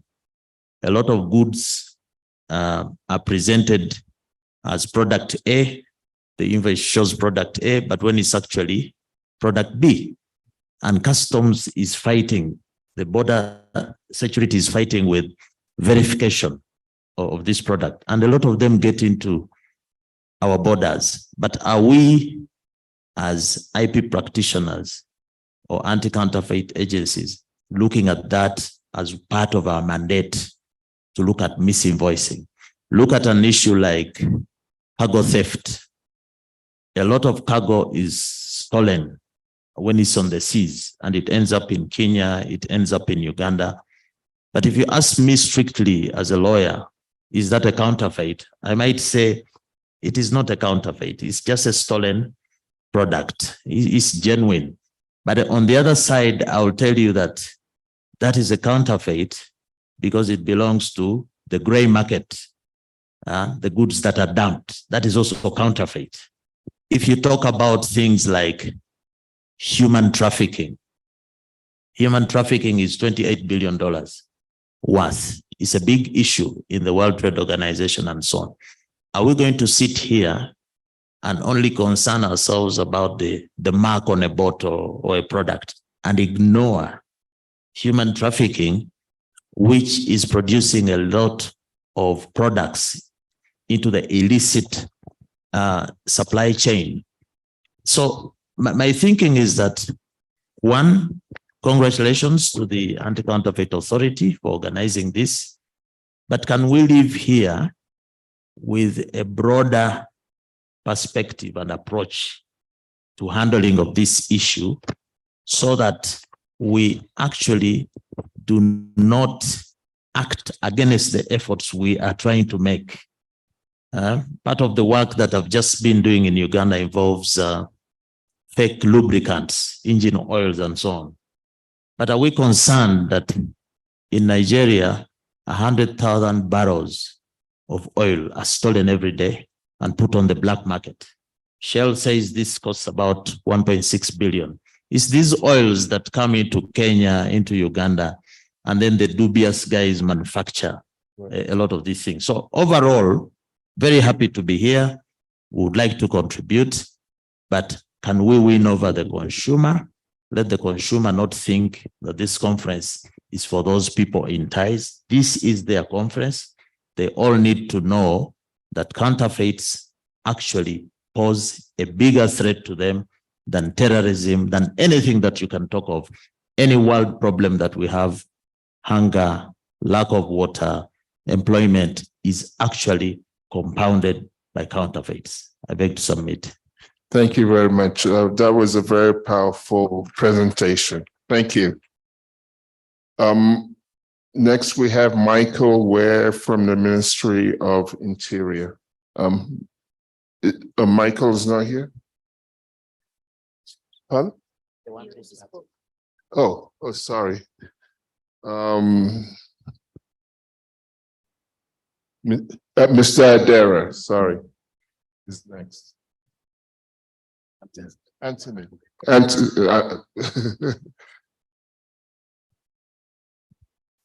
Go ahead, Anthony. Thank you, John. It can be overwhelming, meeting the new faces today, but happy to join this panel of eminent, gentlemen. Perhaps we should have been more gender sensitive, but nevertheless. So I'll give my comments with respect to manufacturing, okay? Because almost all counterfeited products are actually manufactured products. So we are heavily impacted. But I just wanted to give a perspective on the contribution of manufacturing to socioeconomic development. Then I give you some numbers on the statistics from ACA. You can juxtapose that and see how those relate. One, the contribution of, and I mentioned earlier, of manufacturing in Kenya to GDP is about 1 trillion shillings. That's about 7.8% to the GDP, or about 14 trillion shillings.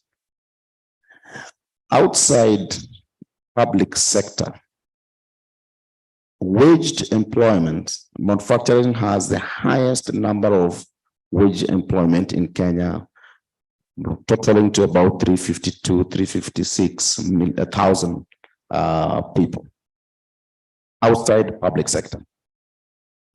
We contribute as manufacturers 360 billion shillings every year to the tax coffers. We empower other sectors. If you look at the retail sector, wholesale, supermarkets, anywhere you go across the country, you see a manufactured good.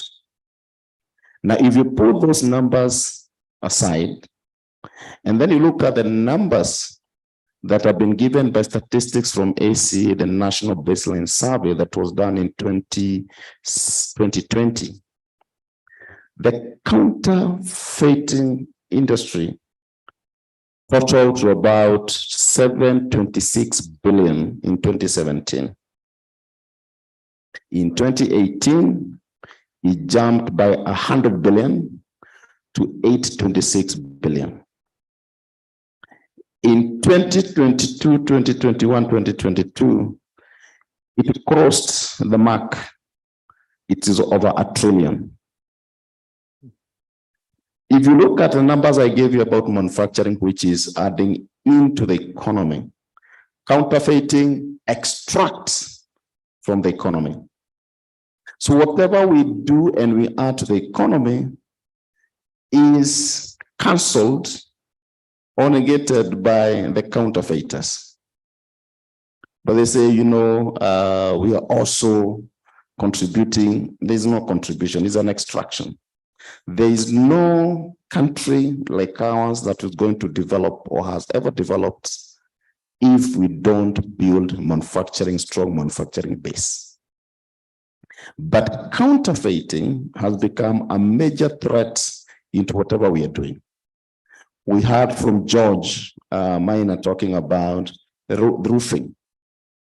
Now, if half or thereabout of roofing materials are fake, then how we extract from the same consumers? You buy, you know, roofing sheets after 2 years, 3 years they're out, and this applies to all the programs, all the products.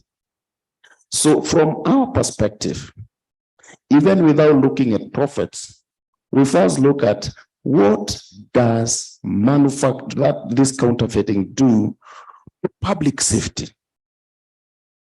We have a general practice in this country where a bus going down the road kill everybody through an accident. You hunt down the driver, you hunt down the owner of the bus, you lock them in. Nobody goes back to find out the brake pads, the parts that have actually been put on that bus. In most cases, the driver, the mechanic does not know that those products are fake. When a building goes down and kills people, we hunt the engineer down, we hunt the owner of the building, we hunt the fundis, we lock them in. We never go back to see how was that cement done? Was the steel counterfeit? How were all these things come together? So we are very,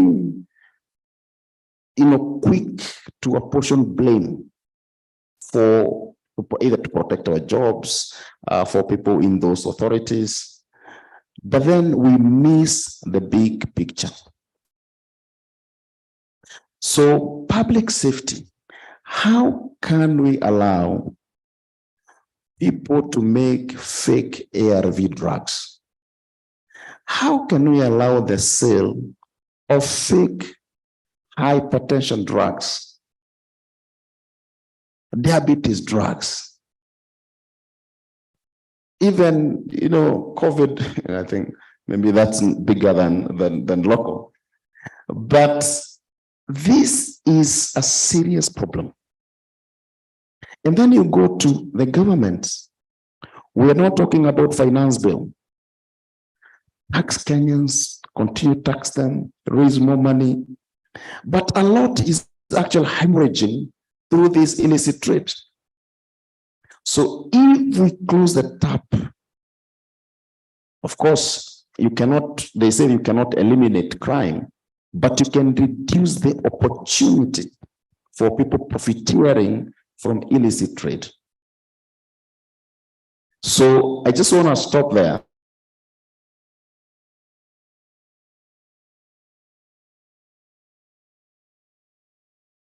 That, oh, you know, you big guys, you don't want the hustlers to develop.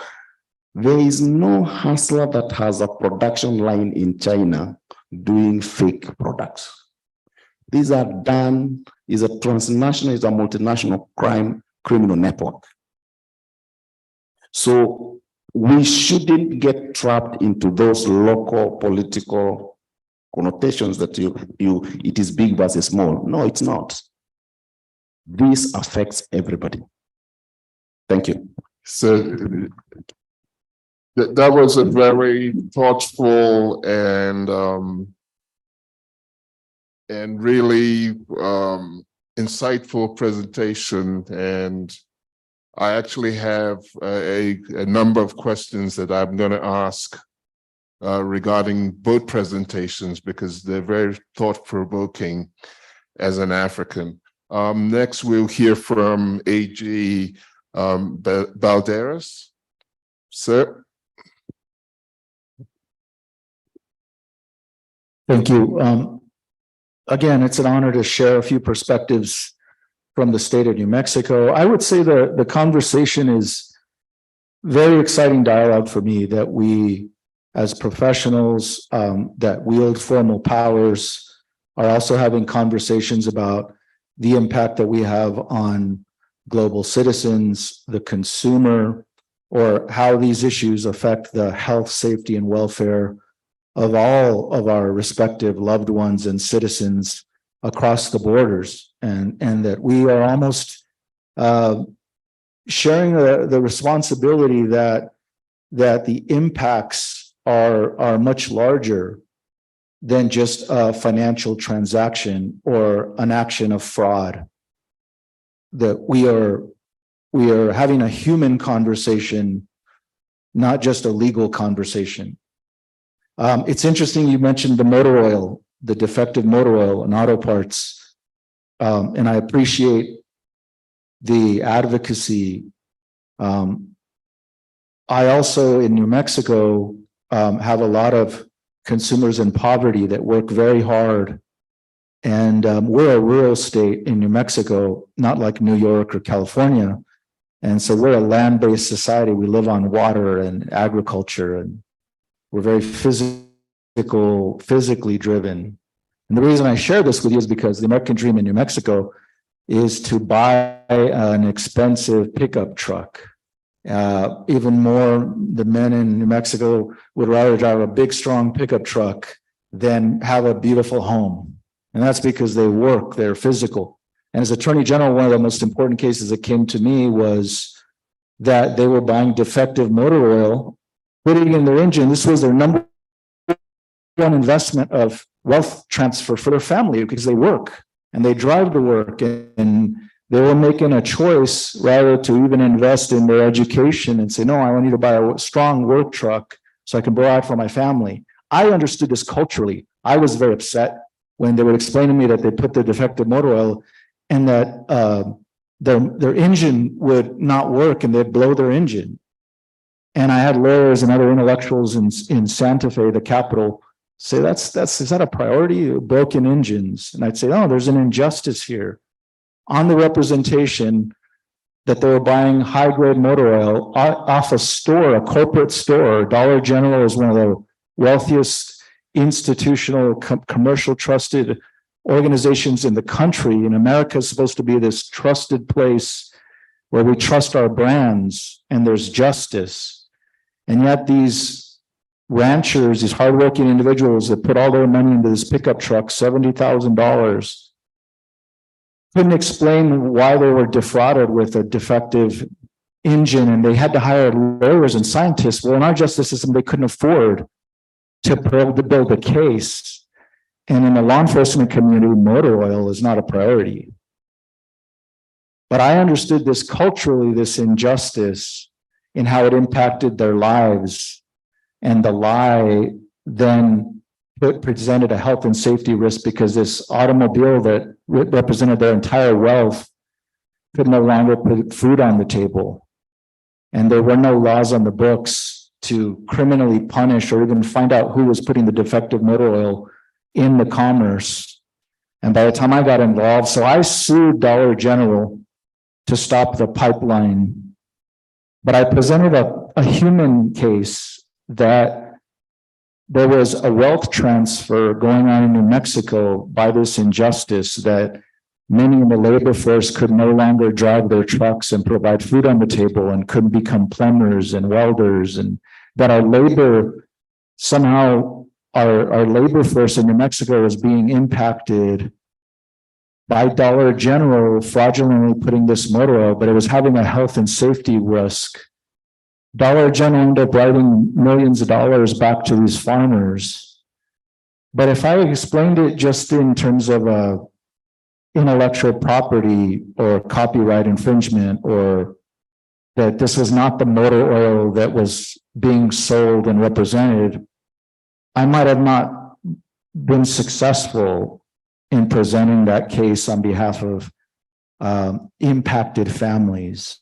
And that's the power of these conversations, taking on the criminal element, is that they are impacting wealth transfer that could go to Kenyan citizens.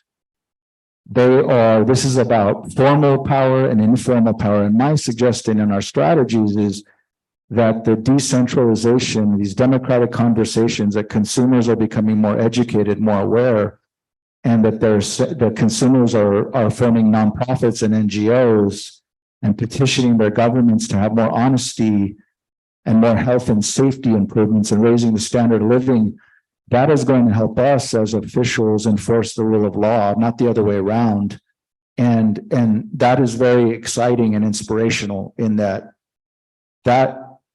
is the real impact where we'll have a chance, because there's too many incentives for organized retail crime. Just in my lifetime, I saw drugs and gun running surpassed by human trafficking and sexual abuse. And we're still losing the battle on a lot of those fronts of child exploitation. But with the use of technology, we're able to make real transformational impacts, that behaviors are changing through consumer education, empowering consumers regardless of their economic status, and the great collaborations now among governments to share information and make this about values, not just the rule of law, and not just about borders. Problems, we're going beyond the borders, because we are in the most innovative time in the world. And so I always start the conversation of these, especially these white collar crimes, trademark infringement. The goal is that they are just as exploitative as the physical crimes. The abuse of physical harm and drug running and violence and sexual abuse, there is a correlation in the white collar. These are not victimless crimes. Sometimes they're not easy to see the victim because of my example of the pickup trucks.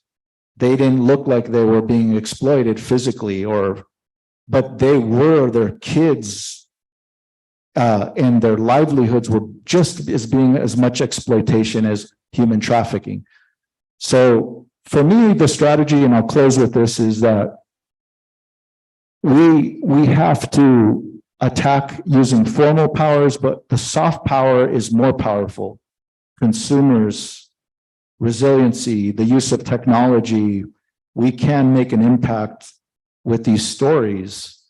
And then finally, as in strategy, this will come from the persuasion and the private marketplace solutions we must use the hard rule of law and make a strategic, we must be targeted, but being targeted using the hard rule of law will never completely wipe out criminal element, organized retail crimes.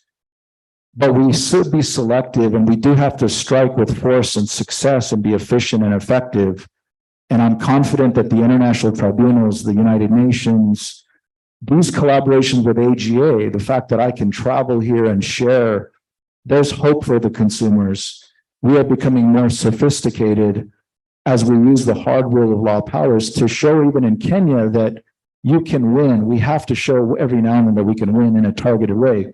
But the true victories are going to be in the collaboration, the NGOs, as consumers become more aware, the changing the behaviors will come from the private sector. And that's my true hope. So those collaborative of government, nonprofit, and corporations, I think you'll see greater and greater collaboration than when I was a young student in college 20 years ago. I think the future of the global economy is that consumers will hold more power than the CEOs and the presidents in nations. It will truly be a mobile marketplace. And my hope is that places like New Mexico and Kenya will have more honesty and integrity and wealth transfer for average common citizens. And that's my hope of these conversations and why I'm so excited. Thank you. Thank you very much, AG Balderas. I see a very common theme that's running through the presenters, and that theme, if I may summarize, seems to be humanizing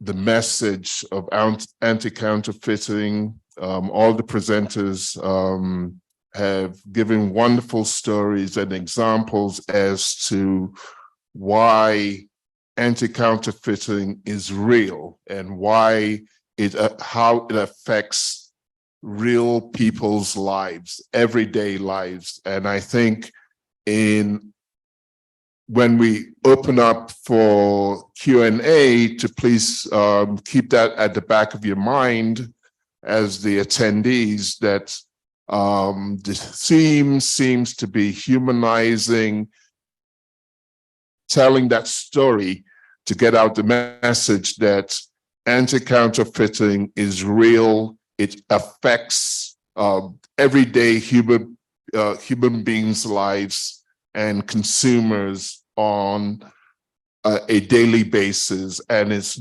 not, as one of the presenters said, a victimless crime. We'll now move to the next presenter, Michael.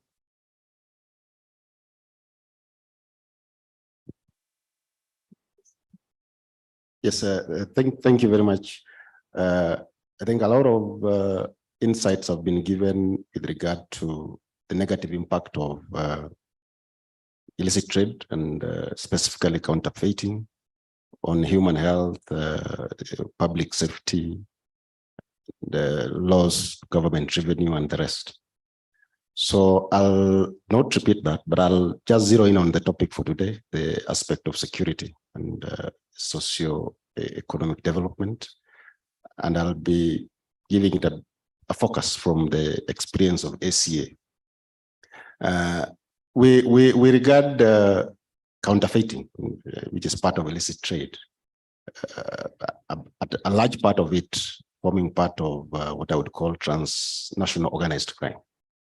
For Kenya, a good proportion of counterfeit goods emanate from other countries. So the offense is committed in other countries and concluded in Kenya, either by maybe sale, consumption, and things like that. So it's a threat and transnational organized crime within the Kenyan context. And it is now, I would say, posing a serious threat, not only to the rule of law, but to security. Just to give examples, the western border, the border we have with Uganda and Tanzania, our officers have been physically attacked by counterfeiters when they go to enforce. They have been physically attacked.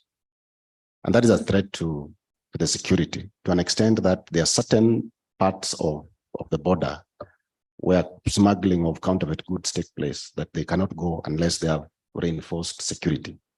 So that is a threat. Even internally, our officers have been attacked in Nairobi physically. They have been attacked physically and harmed in Narok, in Meru, and other parts of the country. To an extent that for them to enforce in certain places, they must have huge security to succeed. And that is simply because the counterfeiters are trying to protect themselves. They don't want their goods seized. They don't want their premises inspected and things like that. So that is a national security threat to not only to the country, but also to law enforcement agencies. And it is a worrying trend. Now, still tied to that, because of the illicit trade, the counterfeiting, the money they obtain from that, they are fairly liquid and they are managing to corrupt the system. And they do that in different ways. One of them is by creating a narrative, that is a political in nature. Can you have had the hustlers versus the dynasty? So they say we are hustlers, but they're really not hustlers. But you find that they create that narrative. And when it is brought in certain circles, it becomes an impediment to enforcement actions and the fight against counterfeiting, because they are able to advance their interest because they have access to illicit cash for that matter. At the same time,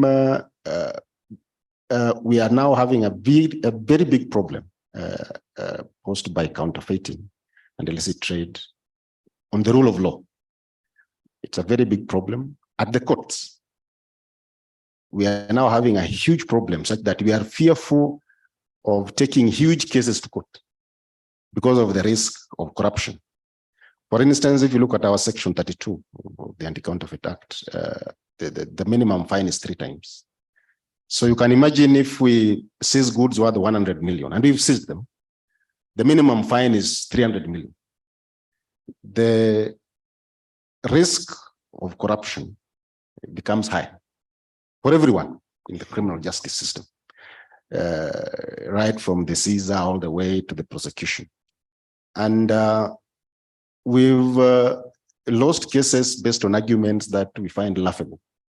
And you can say that, look, it's becoming impossible. In fact, it's becoming impossible to convict persons from whom goods of huge value have been seized. It becomes very easy to convict people against whom low value goods have been seized. And this has been a problem for the last 10 years to us. So we see it as a threat to the rule of law when you're looking at the aspect of the judiciary. Even in terms of prosecution, because of that negative impact of counterfeiting, it is now we are becoming very reluctant, extremely reluctant to forward cases for prosecution to the DPP that are of high value. Because we've had our cases of high value being withdrawn from courts under mysterious circumstances. We just received communication that it has been reviewed, it has been withdrawn. And you see, it is demoralizing to the inspectors when they have done a lot of investigations, they have prepared files, they have done all that. And also curious when we have been approached to have this matter settled out of court and we've refused, insisting on prosecution. Then the next minute you see a letter from the Director of Public Prosecutions that the matter has been withdrawn, for whatever reason. So these are what I would call existential threats. They are security issues, threat to the rule of law, and a threat to the security of the nation. And there are very many interventions that can be put in place to ensure that we don't get there. For instance, my friend made the issue of market.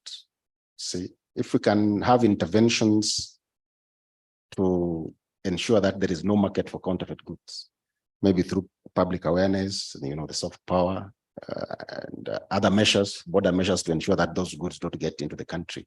Then those could be interventions that can go a long way in minimizing the threat of counterfeiting and illicit trade to our security and also to our fabric, the moral fabric, in terms of corrupting the entire system. Thank you very much. Thank you very much. Yeah, you know, I have a lot of questions, a lot of them. But then again, the panel is up there. We also have Walker, George is also there, and the gentleman from KRA. So let me have the roving microphones down here. So that I pick a few questions from the floor. Let me see by show of hands how many people have questions. There's one question there. There's another there. There's another here. You have one question? You have about 3 questions so far. There's another? 5, 6, 7, 8. How do I do this? Okay, Mr. Buster Ceremony, while you're arranging for the questions, I just had a few observations. Very quickly. Yes, go ahead. And one of the observations that I made was there was a presentation by someone regarding roofing, and I noted his frustration at the fact that the Anti-Counterfeiting Authority was of not great help to him and his association. And I could also empathize with the Anti-Counterfeiting Authority as to their interpretation as to what their statutory powers are. I would like to direct this to AG Banderas regarding maybe Kenya, and I have also advocated this in other African countries, and I'd like to have your thoughts on the concept of providing private businesses with the right to private action, so that they can equally enforce the law as it is in the United States, where a private citizen has a private right of action with certain statutes. Yeah, I could hear his frustration, and I can relate, because as Attorney General, we would get both consumers mad at roofing contractors who were installing defective roofs or weren't licensed, and traditional law enforcement would say we don't handle those kind of cases, and then the regulatory interests were overwhelmed with other priorities. So I would probably say the dynamic, we might have different jurisdictions, and we probably have some of the same challenges and opportunities. The way I dealt with it was, I think you suggested, trying to expand powers and influences on this offense defense strategy that I've been talking about, that sometimes we don't know where the winds will come from, but whether it's expanding the jurisdictions or seeking unconventional alliances, you're starting that conversation, but finding mutual interests. And so stepping back and trying to really decide what are the human interests we're trying to prove. And as long as it's still narrow to a roof in industry, or a sophisticated consumer, or a law enforcement agency that if we're limited to a jurisdictional debate, I would say that's good. You might win a scientific outcome, but you might not also get the answer you need. If it's justice, I would say then stepping back, there has got to be some common interest or mutual interest in other unrelated industries. And so when you talk about, when he's mentioning private right of action, all he's suggesting is that at some point, politicians got pissed off. I would say probably at a constituency that was poor. Might have been, I talked earlier about the Kenyan mothers were powerful. So at some point, the issue of roofers and jurisdiction regulators expanded into convincing lawmakers in the United States to give a small consumer an action to sue civilly, and it transformed America. And this started way back in the 70s. There was a famous auto case where public safety wasn't a priority in America. It was auto manufacturing, but children were getting harmed in the back of there was a Ford Pinto automobile. It was a funky 70s car, and people were blowing up because the gas tank was in the back.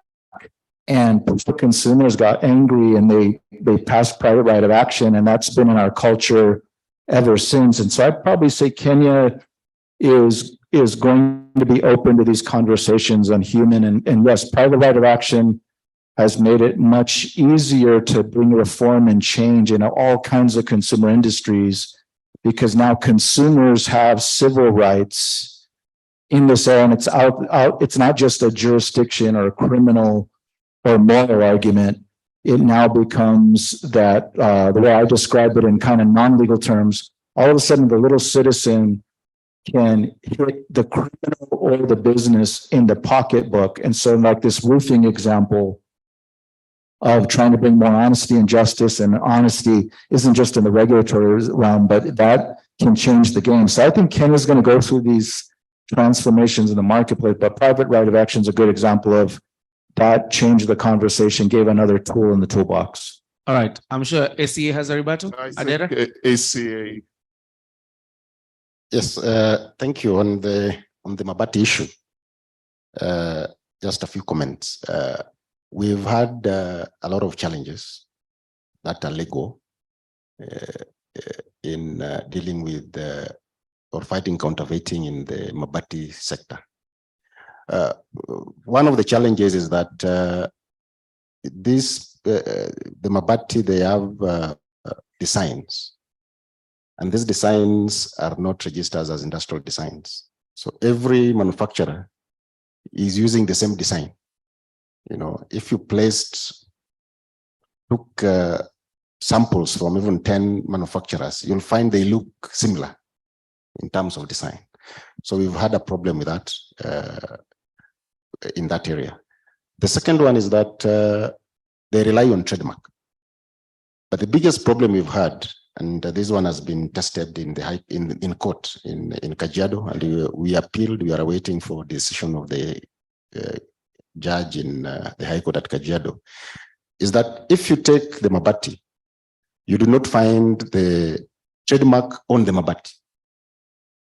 You know, they will say it's called Zentile, for instance, but the word Zentile is not on the Mabati. It is not either embossed or printed or anything. They have certain writings that they use to identify. Mabati, for the people who don't understand, is the roofing sheet. Yeah. That is what Mabati is. Yes. Thank you. So you find that the registered trademark, maybe of Mabati rolling mills, and the case I'm talking about is specifically for Mabati rolling mills, the case in Kajiado. We prosecuted it, but that word Zentile was not on the Mabati, was not on the roofing sheet. And we lost because the court was saying that based on the definition of a trademark under the Trademarks Act, you cannot really say there's a connection between this trademark you have and the good you have presented before us, because the trademark is not on the good. And there was sense in what the magistrate was saying. We lost the case. We have appealed. We're looking at that connection and the definition of the trademark under the Trademarks Act. All right. Lack of that connection will become very difficult to succeed. So I think the industry should help us if they want us to fight this. Have your trademark on the sheet The moment you don't have it on the sheet, on the good, and you now want to prosecute somebody, it is a very long shot. So I think that is the comment I can make. All right. They should help us to enforce. Okay. I believe the chairman from ACN would Yes. like to make some comments. Yes. I also would like to join the Attorney General in commenting on that. The issue of the challenge of getting matters prosecuted by the public prosecutor, it is a common problem in all our places. But I am sure Kenya, just like Uganda, has a provision in the law which allows for private prosecution. So I think the roofing things people might want to use that provision. The only challenge, of course, is that ultimately the decision whether to terminate the private prosecution, whether to continue with it, is still vested back in the public prosecutor. So there's a fight there always. We face the same problem. But I think this goes to the bigger problem. I've just come from a training of the public prosecutors in Uganda. I was training them on investigating and prosecuting counterfeit cases.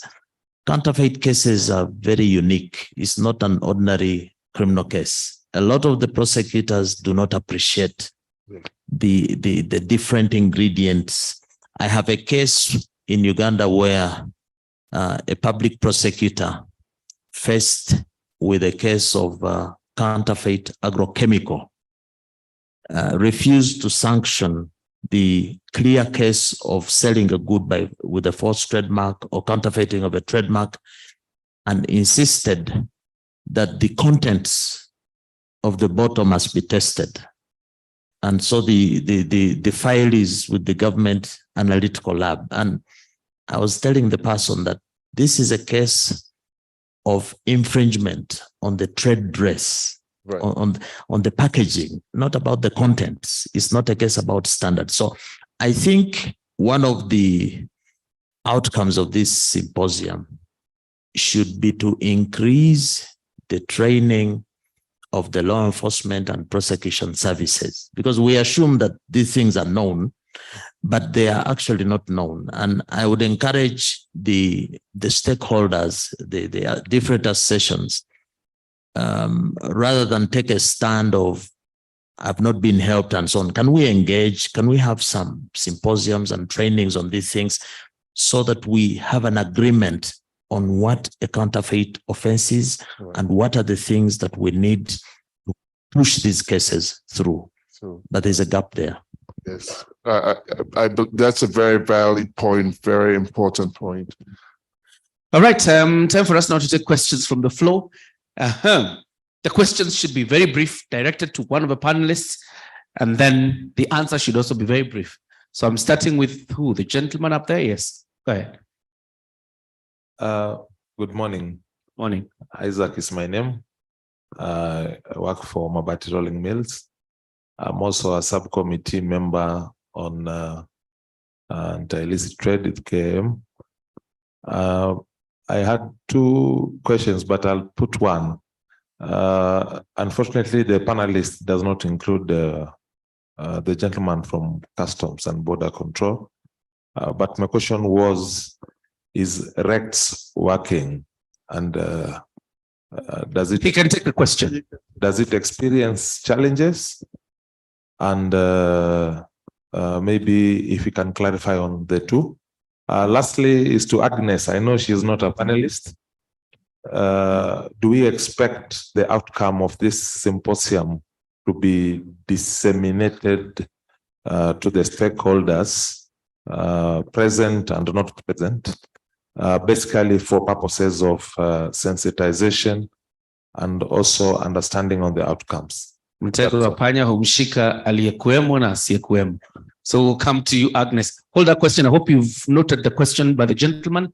You respond to it. Any other question from the gentleman here? We take the first three questions. They answered, then another three.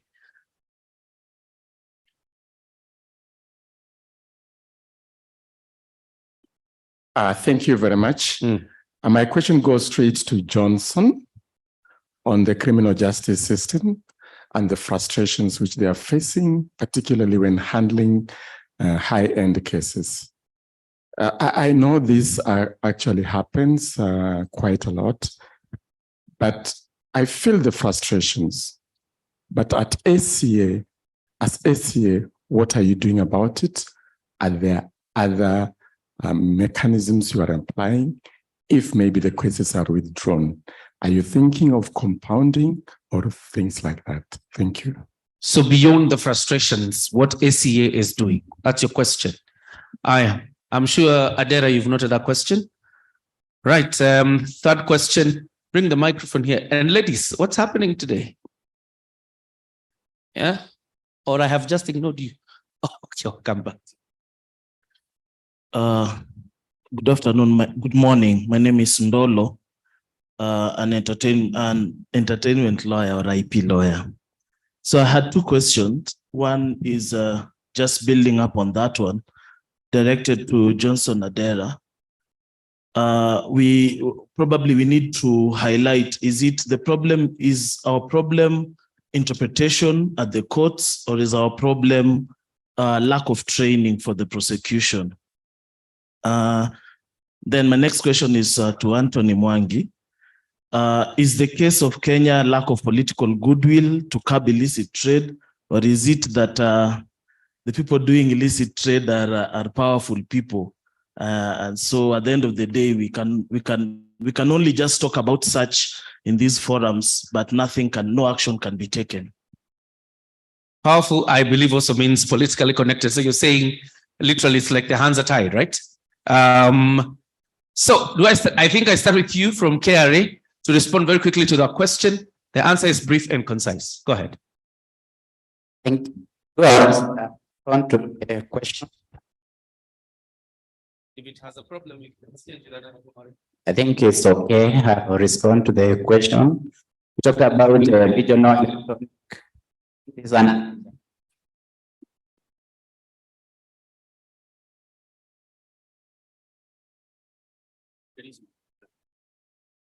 So thank you. The question was on a regional electronic cargo monitoring system. If I got it right, it is true. We have the system in KRA. And basically, this system is for monitoring transit consignments from the port of Mombasa. Transit consignments are basically consignments that are passing through our country that taxes have not been paid.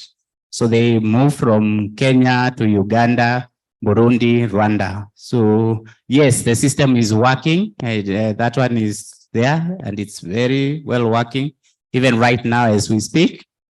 Whether number two, does it experience challenges? It's a system. So maybe sometimes could be some small sort of downtime, but to the greatest extent, the performance for the system is 99%. So maybe if there is any particular case on an issue that possibly could not have worked, maybe it can be brought to attention, then we could be able to check out and give our information or report on the same. Thank you. Daniel is seated here just in case there's a specific issue that you want to deal with. Agnes, do you have a mic just anywhere close to you? You have one. Respond to that very quickly. Yes, I do, Bonacuria, and good morning, everyone. In relation to whether the outcome of this will be shared, I believe that's a direction that the AD will be giving tomorrow as we do the wrap up, but definitely that is a way to go. And just to add on what you've said that Mr. Wambua is here, KRA is outside at the exhibitions, the Huduma Center. If you wish to get further information, clarification on anything, please go and visit the Huduma tent. Thank you, and back to you. Adera is the, not so rosy, not to say punching bag, but the questions, most of the questions are to you. So before we come to you, let me just ask Anthony to respond to a question asked to you before we get to Adera to answer about 3 questions. I think, Dolo, you right. Crime, whether it is illicit trade corruption, drug trafficking, human trafficking. They have a way of interfering with law and order. There is a report that was done a few years ago in Kenya, and you need to Google, it's called Termites at Work. You know what termites do to a tree. The corruption and illicit trade does that to legal infrastructure. The corruption, as I say, is very generous. Everybody go home happy. But they compromise the state, they compromise security, they compromise law and order. So even if you had all the political goodwill, but the infrastructure is leaking from everywhere, it's difficult to plug. However, it is important to have political goodwill to fix these challenges. Yeah, thank you. Very well answered. Adera, I think part of your questions have been answered by Anthony, but probably now that you sit at ACA, it is important that we deal with those questions. And I think part of it is, are your hands tied? Beyond the lamentations, are your hands tied? Yeah. Thank you. I would not say that our hands are that tied. There are limitations. Now, on the first question, whether we are considering other alternatives, the answer is yes. We anticipated some of these challenges with the judiciary and the rest. And we introduced an amendment to the Anti-Counterfeit Act, that is Section 34A, on compounding. So that is something that is being supported by the board, the executive director, and presently we are giving it priority. So we are compounding offenses, and I think the process is going on well. In addition to that, because that is just one form of alternative dispute resolution, we are also considering very actively other forms of alternative dispute resolution with regard to counterfeiting matters. But again, that is also limited because it is voluntary. You cannot force somebody to compounding, you cannot force somebody to negotiate, you cannot force somebody to explore other forms of diversion. So apart from that limitation, the answer is yes, we are trying to consider that to deal with these matters. And but on the next question that was being asked, whether it is an interpretation issue or otherwise, yes, we have issues of interpretation, both at the prosecutorial level, because sometimes it takes us time to even persuade the prosecutors that there is an offense here. Because most of them also lack the subject matter expertise to deal with those matters. So it sometimes becomes very difficult at that level.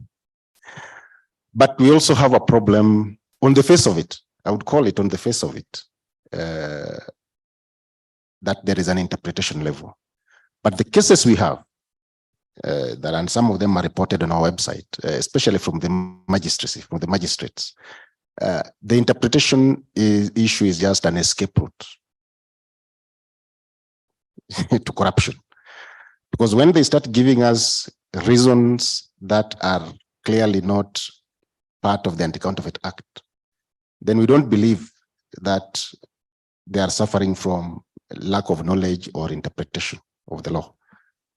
For instance, if a magistrate tells you that you did not take these goods to Kenya Bureau of Standards for testing, when the issue was not the content of the goods, the issue was the misuse or the misapplication of the trademark. The owner of that trademark has come to court and said, these are not my goods. I did not apply them here, and has given reasons why that trademark does not belong to them. Then you still find a magistrate telling you that you did not go to Kenya Bureau of Standards. I mean, that is not an interpretation issue. To us, that is a corruption issue. And we are also trying to deal with that. We are engaging the judiciary both in terms of training and all that. We are All right. trying. So we hope that in the fullness of time, these issues will be minimized. Let me do a quick follow-up question on the question you're talking about interpretation. And I think it's built up from what I was asking yesterday. If you have a prosecutor that you're trusting with a matter to prosecute it to completion, yet they have zero expertise on the matter, isn't that a structural weakness when you're going before a judge? I don't think so. You see, for lawyers, you don't need to know all the law. You just need to know where to get the law. Now, we have very good prosecutors. Not all of them are bad. We have very good prosecutors at the office of the DPP who are ready to sit down with us, ready to learn, and they pick up very fast. But there are those ones that are disinterested. So to me, it is not really structural, but it is a personality issue. All right. And the ones who have been ready to sit down with us, sit down with the manufacturers, the complainants, we've had success in prosecution. All right. There's Omar online. If you can have that question from the online audience, very quickly direct your question to the person you're directing it to. Oh, okay. Thank you very much. My name is Maricela. Mine is not, can you hear me? Yes, we can hear you. Go ahead. Okay. Yeah. Mine is not really a can hear question. you.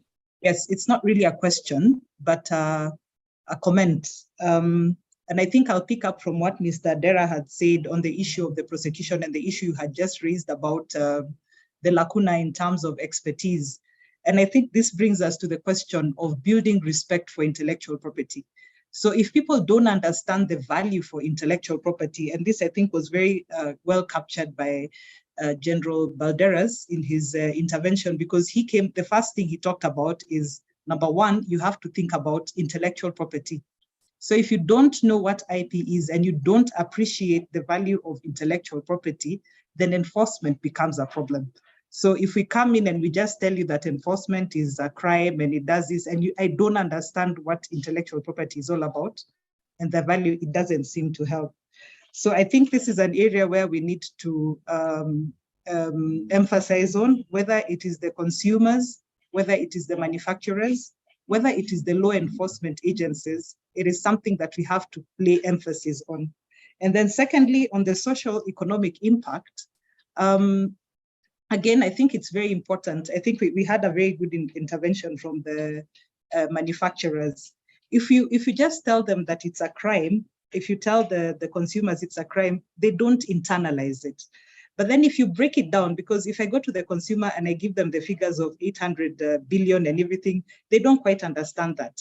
But if you break it down, if I take an example of, let's say, counterfeit apparel, and I show them from the time you're dealing with an entire value chain. If let's say we are talking about something made of cotton, we are talking about the farmer, we are talking about the people who are going to work on that particular farm, the people who are going to farm. So you have to look at the entire distribution from the beginning to the end. And I think that creates a better understanding when you're dealing with consumers and other people when you're dealing with counterfeiting. And finally, on the issue of border security, I think we also have to look at it in terms of the bigger picture, now that we've entered into the AFCFTA. So if you're dealing with just Kenya, it becomes difficult now that we have adopted the protocol on IP. We need to see how best we can move forward to be able to see how we can enforce it within the continental free trade area. So that is my 2 cents. Sorry, I've taken too much, but it was more of a comment. Yeah, thank you. Thank you very much. Thank you very much, Maricela.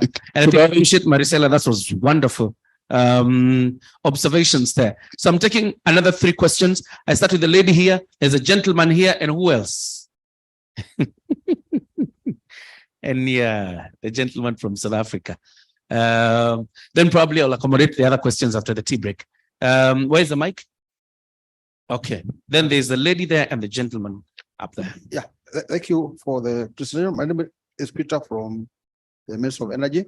I have 2 questions. Maybe one is a subset, one to KRA and one to ACA. The question is, why not stop counterfeit at border points to minimize illicit trade internally?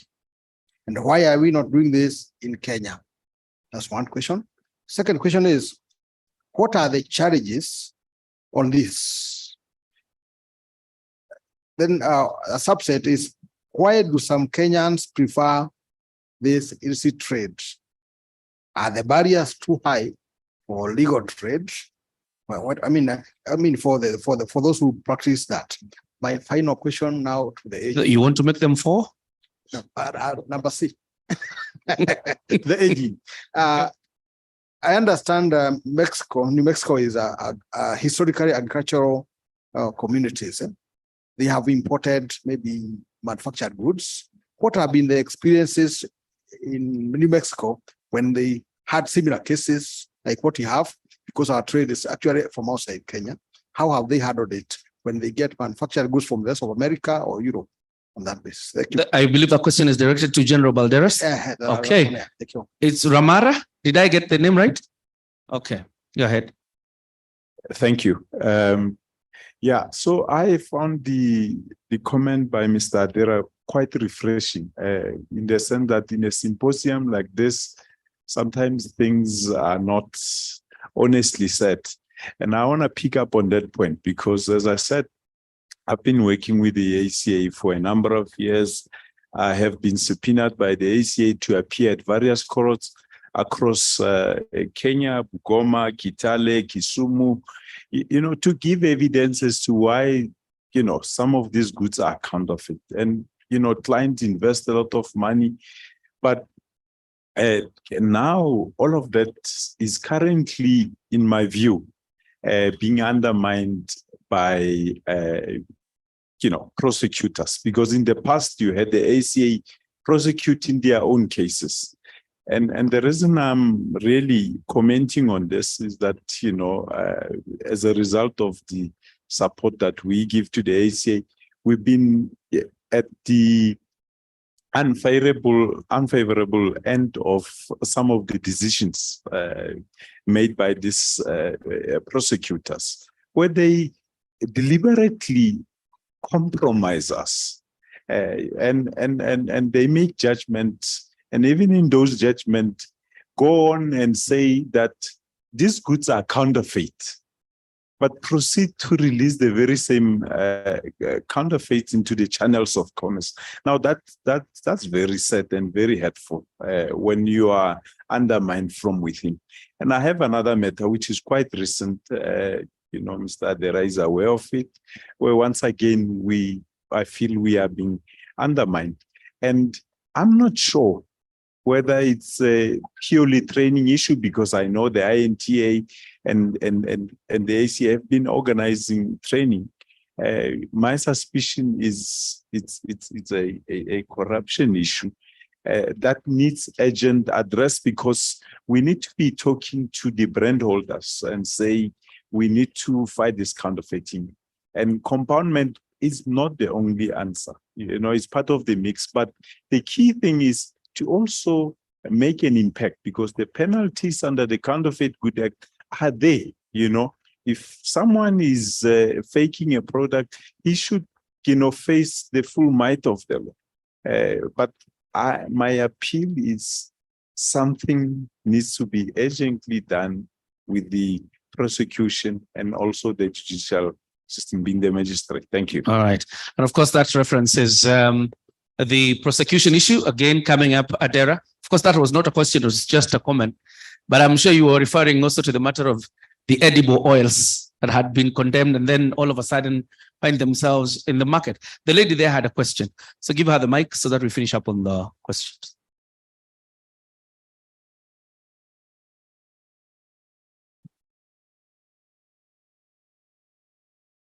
I'm Anastasia Otieno from the Kenya School of Law. Now, I had two questions, but one of them has kind of been answered, which was, I was wondering, what about the issues of where do you put the borderline between counterfeiting and when the goods are of lower quality than they were once? Because when you go to the supermarket, you're buying goods and you're wondering, is this the real stuff or is it counterfeit? Mm-hmm. Because of the issues of inflation, now the quality has changed. I think that have been answered for me. Then the other thing that my major concern is the face of the panel. I'm sorry to say this, but then it makes me wonder, is it really a female problem? Is it just a male problem? Because secondly, the examples that have been given, the majority have been skewed towards the men. So I'm wondering, are we really here? Do we really need to be here as women?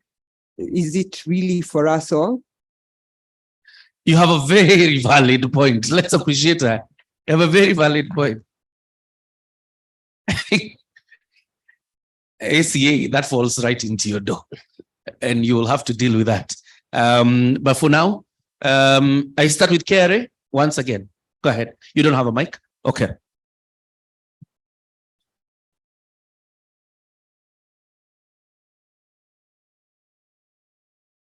Thank you for the question. Actually, the question was why not stop the counterfeit from the border points? And actually, from the KRA perspective, where we are going, actually, we want to stop them from the source. And maybe by review, before I even come to your question, is that I listened to the presentation from Fred and Anton. And one of the things that was coming out in customs is that KRA, where we are going towards, is what we call block technology, whereby we can be able to trace the commodities from the source.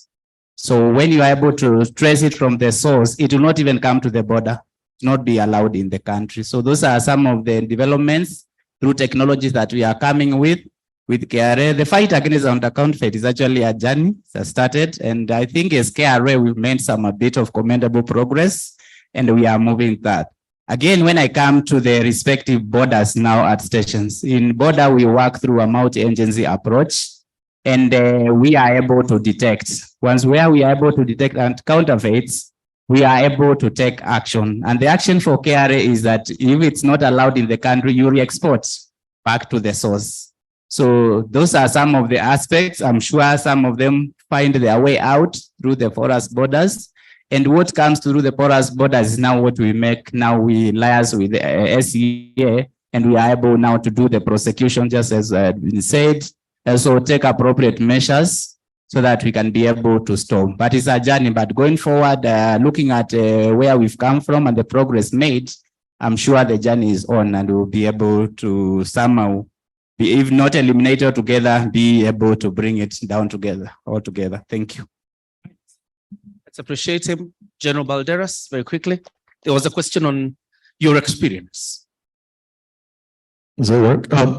So the advocacy, why I continue to advocate for not only a system-centric, but citizen-centric, not just about power, but all our global system has to involve the powerless, as if they lose hope.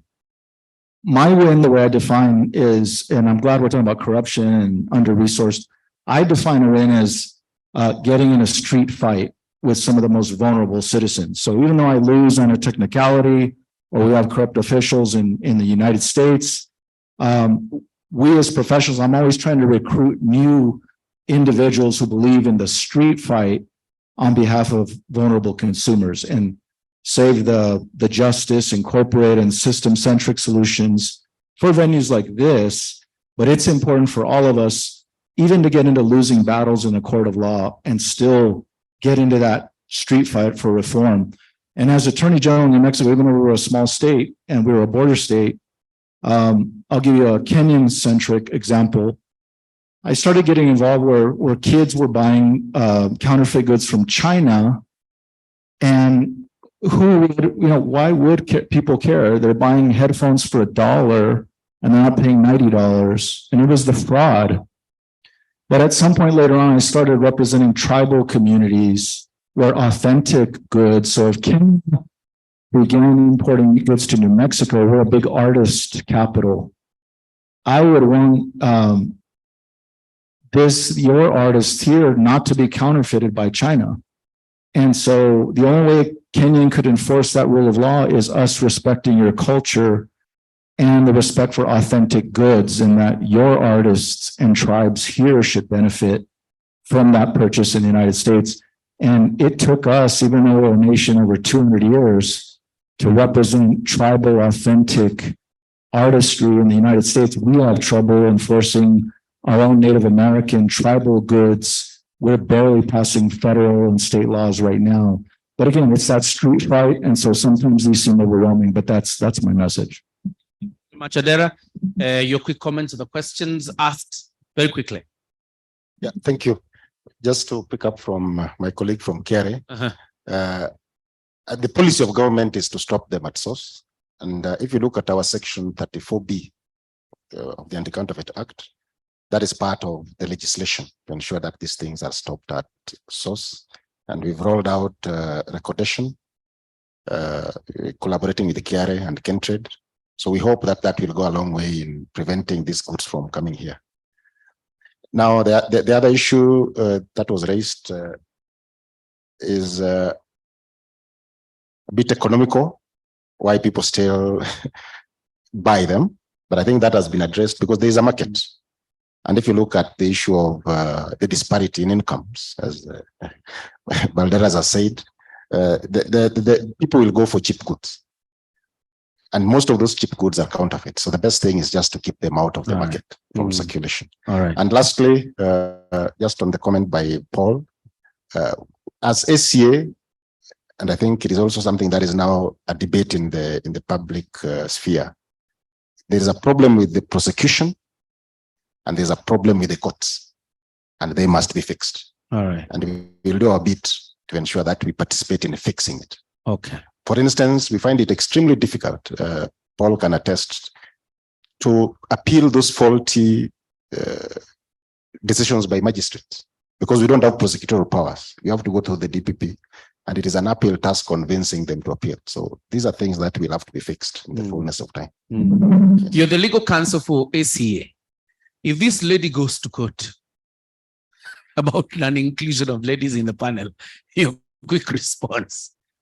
Can I speak to that as well? Yeah. The issue of the ladies. Who on behalf of the men on the panel here, first of all, that's a very pertinent point that you've raised. Women play a very big role in the fight against illicit trade and counterfeits, but it's double-edged. In Uganda, most of the shopping is done by the wives, by the women. They are the ones who go and buy for us either genuine or fake. And in agriculture in Uganda as well, a lot of it is done by the women. The women are the ones who will get the acaricide or the herbicide. Half of them are fake. If we're talking about contamination of agriculture produce, post-harvest handling, again, you see the women in there. So the woman is a very, very important player, both in promoting and stopping the counterfeits. Of course, we, the men, provide the money most of the times, and we don't care to check what is being bought. But the message here is to fight illicit trade and counterfeits. You don't have to be a panelist. You don't have to be in any position. The only qualification you need to have is to be a human being who consumes a product. So whereas we need more women up here, I believe at the next symposium, we should have only women up here. The point is that we each can play a role to push back against counterfeits, irrespective of where we are and in whatever position that we hold. Otherwise, it's a good comment. Let's have more women coming to the front. I think the choice of the panel was intended to incite that kind of response from the women so that next time you can come up here. But I can see in the audience, we are evenly balanced. Maybe even we have more women, but it's really an important point you raise. I thought I should speak about it. I cannot guarantee you peace when you're taking your tea, but if it happens to you,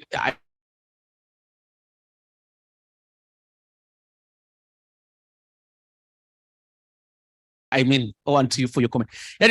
Because I actually thought, particularly from the men now, that you would be worried about the amounts of alcohol you are consuming that are fake. Nobody has a question on it, right? Okay. Taking your poison. It's time now for us to wind up. I want to bring down the panel and let's appreciate them for a job well done so far. Thank you very much. I'm sure you have more questions for them, and I'm sure we can spare some time in the next session and still have them answer the questions. As for now, clearly we need to go out for tea break, and I'm offering how many minutes? I mean, let's come to a consensus. How many minutes? 5, 10, 20? 20 is fine. So good. Because of my magnanimity, I will reduce it to 15. So we do 15 minutes of tea. The executive director and his guests, which include the panelists as well as the speakers who spoke before us, will actually take their tea from the lower round break room outside. And this is on the right. That's what the executive director, his guests, as well as the speakers and the panel, that's where they will take their tea. I'm also asked to acknowledge Dr. Wanjiku Manyara, who is the CEO, Petroleum Institute of East and Africa, and of course to also join the executive director's team for tea. All the other delegates will take their tea from the upper round break out room and also at the tent. So you're very much welcome for tea. The CEO, Media Council, Omoyo, as well as the former chair, Mr. Maina Morore, if you're already here, you can also take tea with the executive director. So let's go take tea. We reconvene after 15 minutes. Mr. MC. Yes. I have gifts for the Oh, fantastic. Okay, let's do that very quickly. The lady that whispers to me about gifts did not whisper today. Thank you very much, and we appreciate all of you for your contribution to this session this morning. Thank you very much. As the rest of us break for tea, and we reconvene in 15 minutes.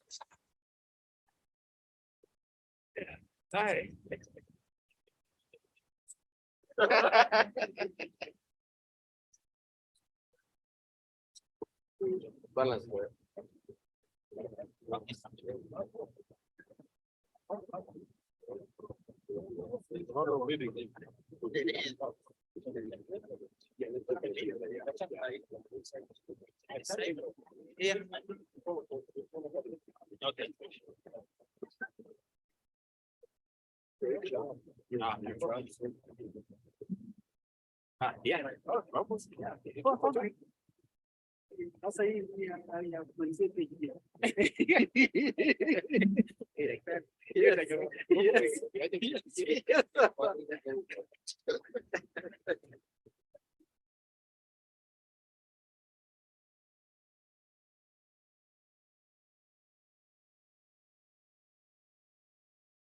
Investigations, seizures, and prosecution of suspected counterfeiters.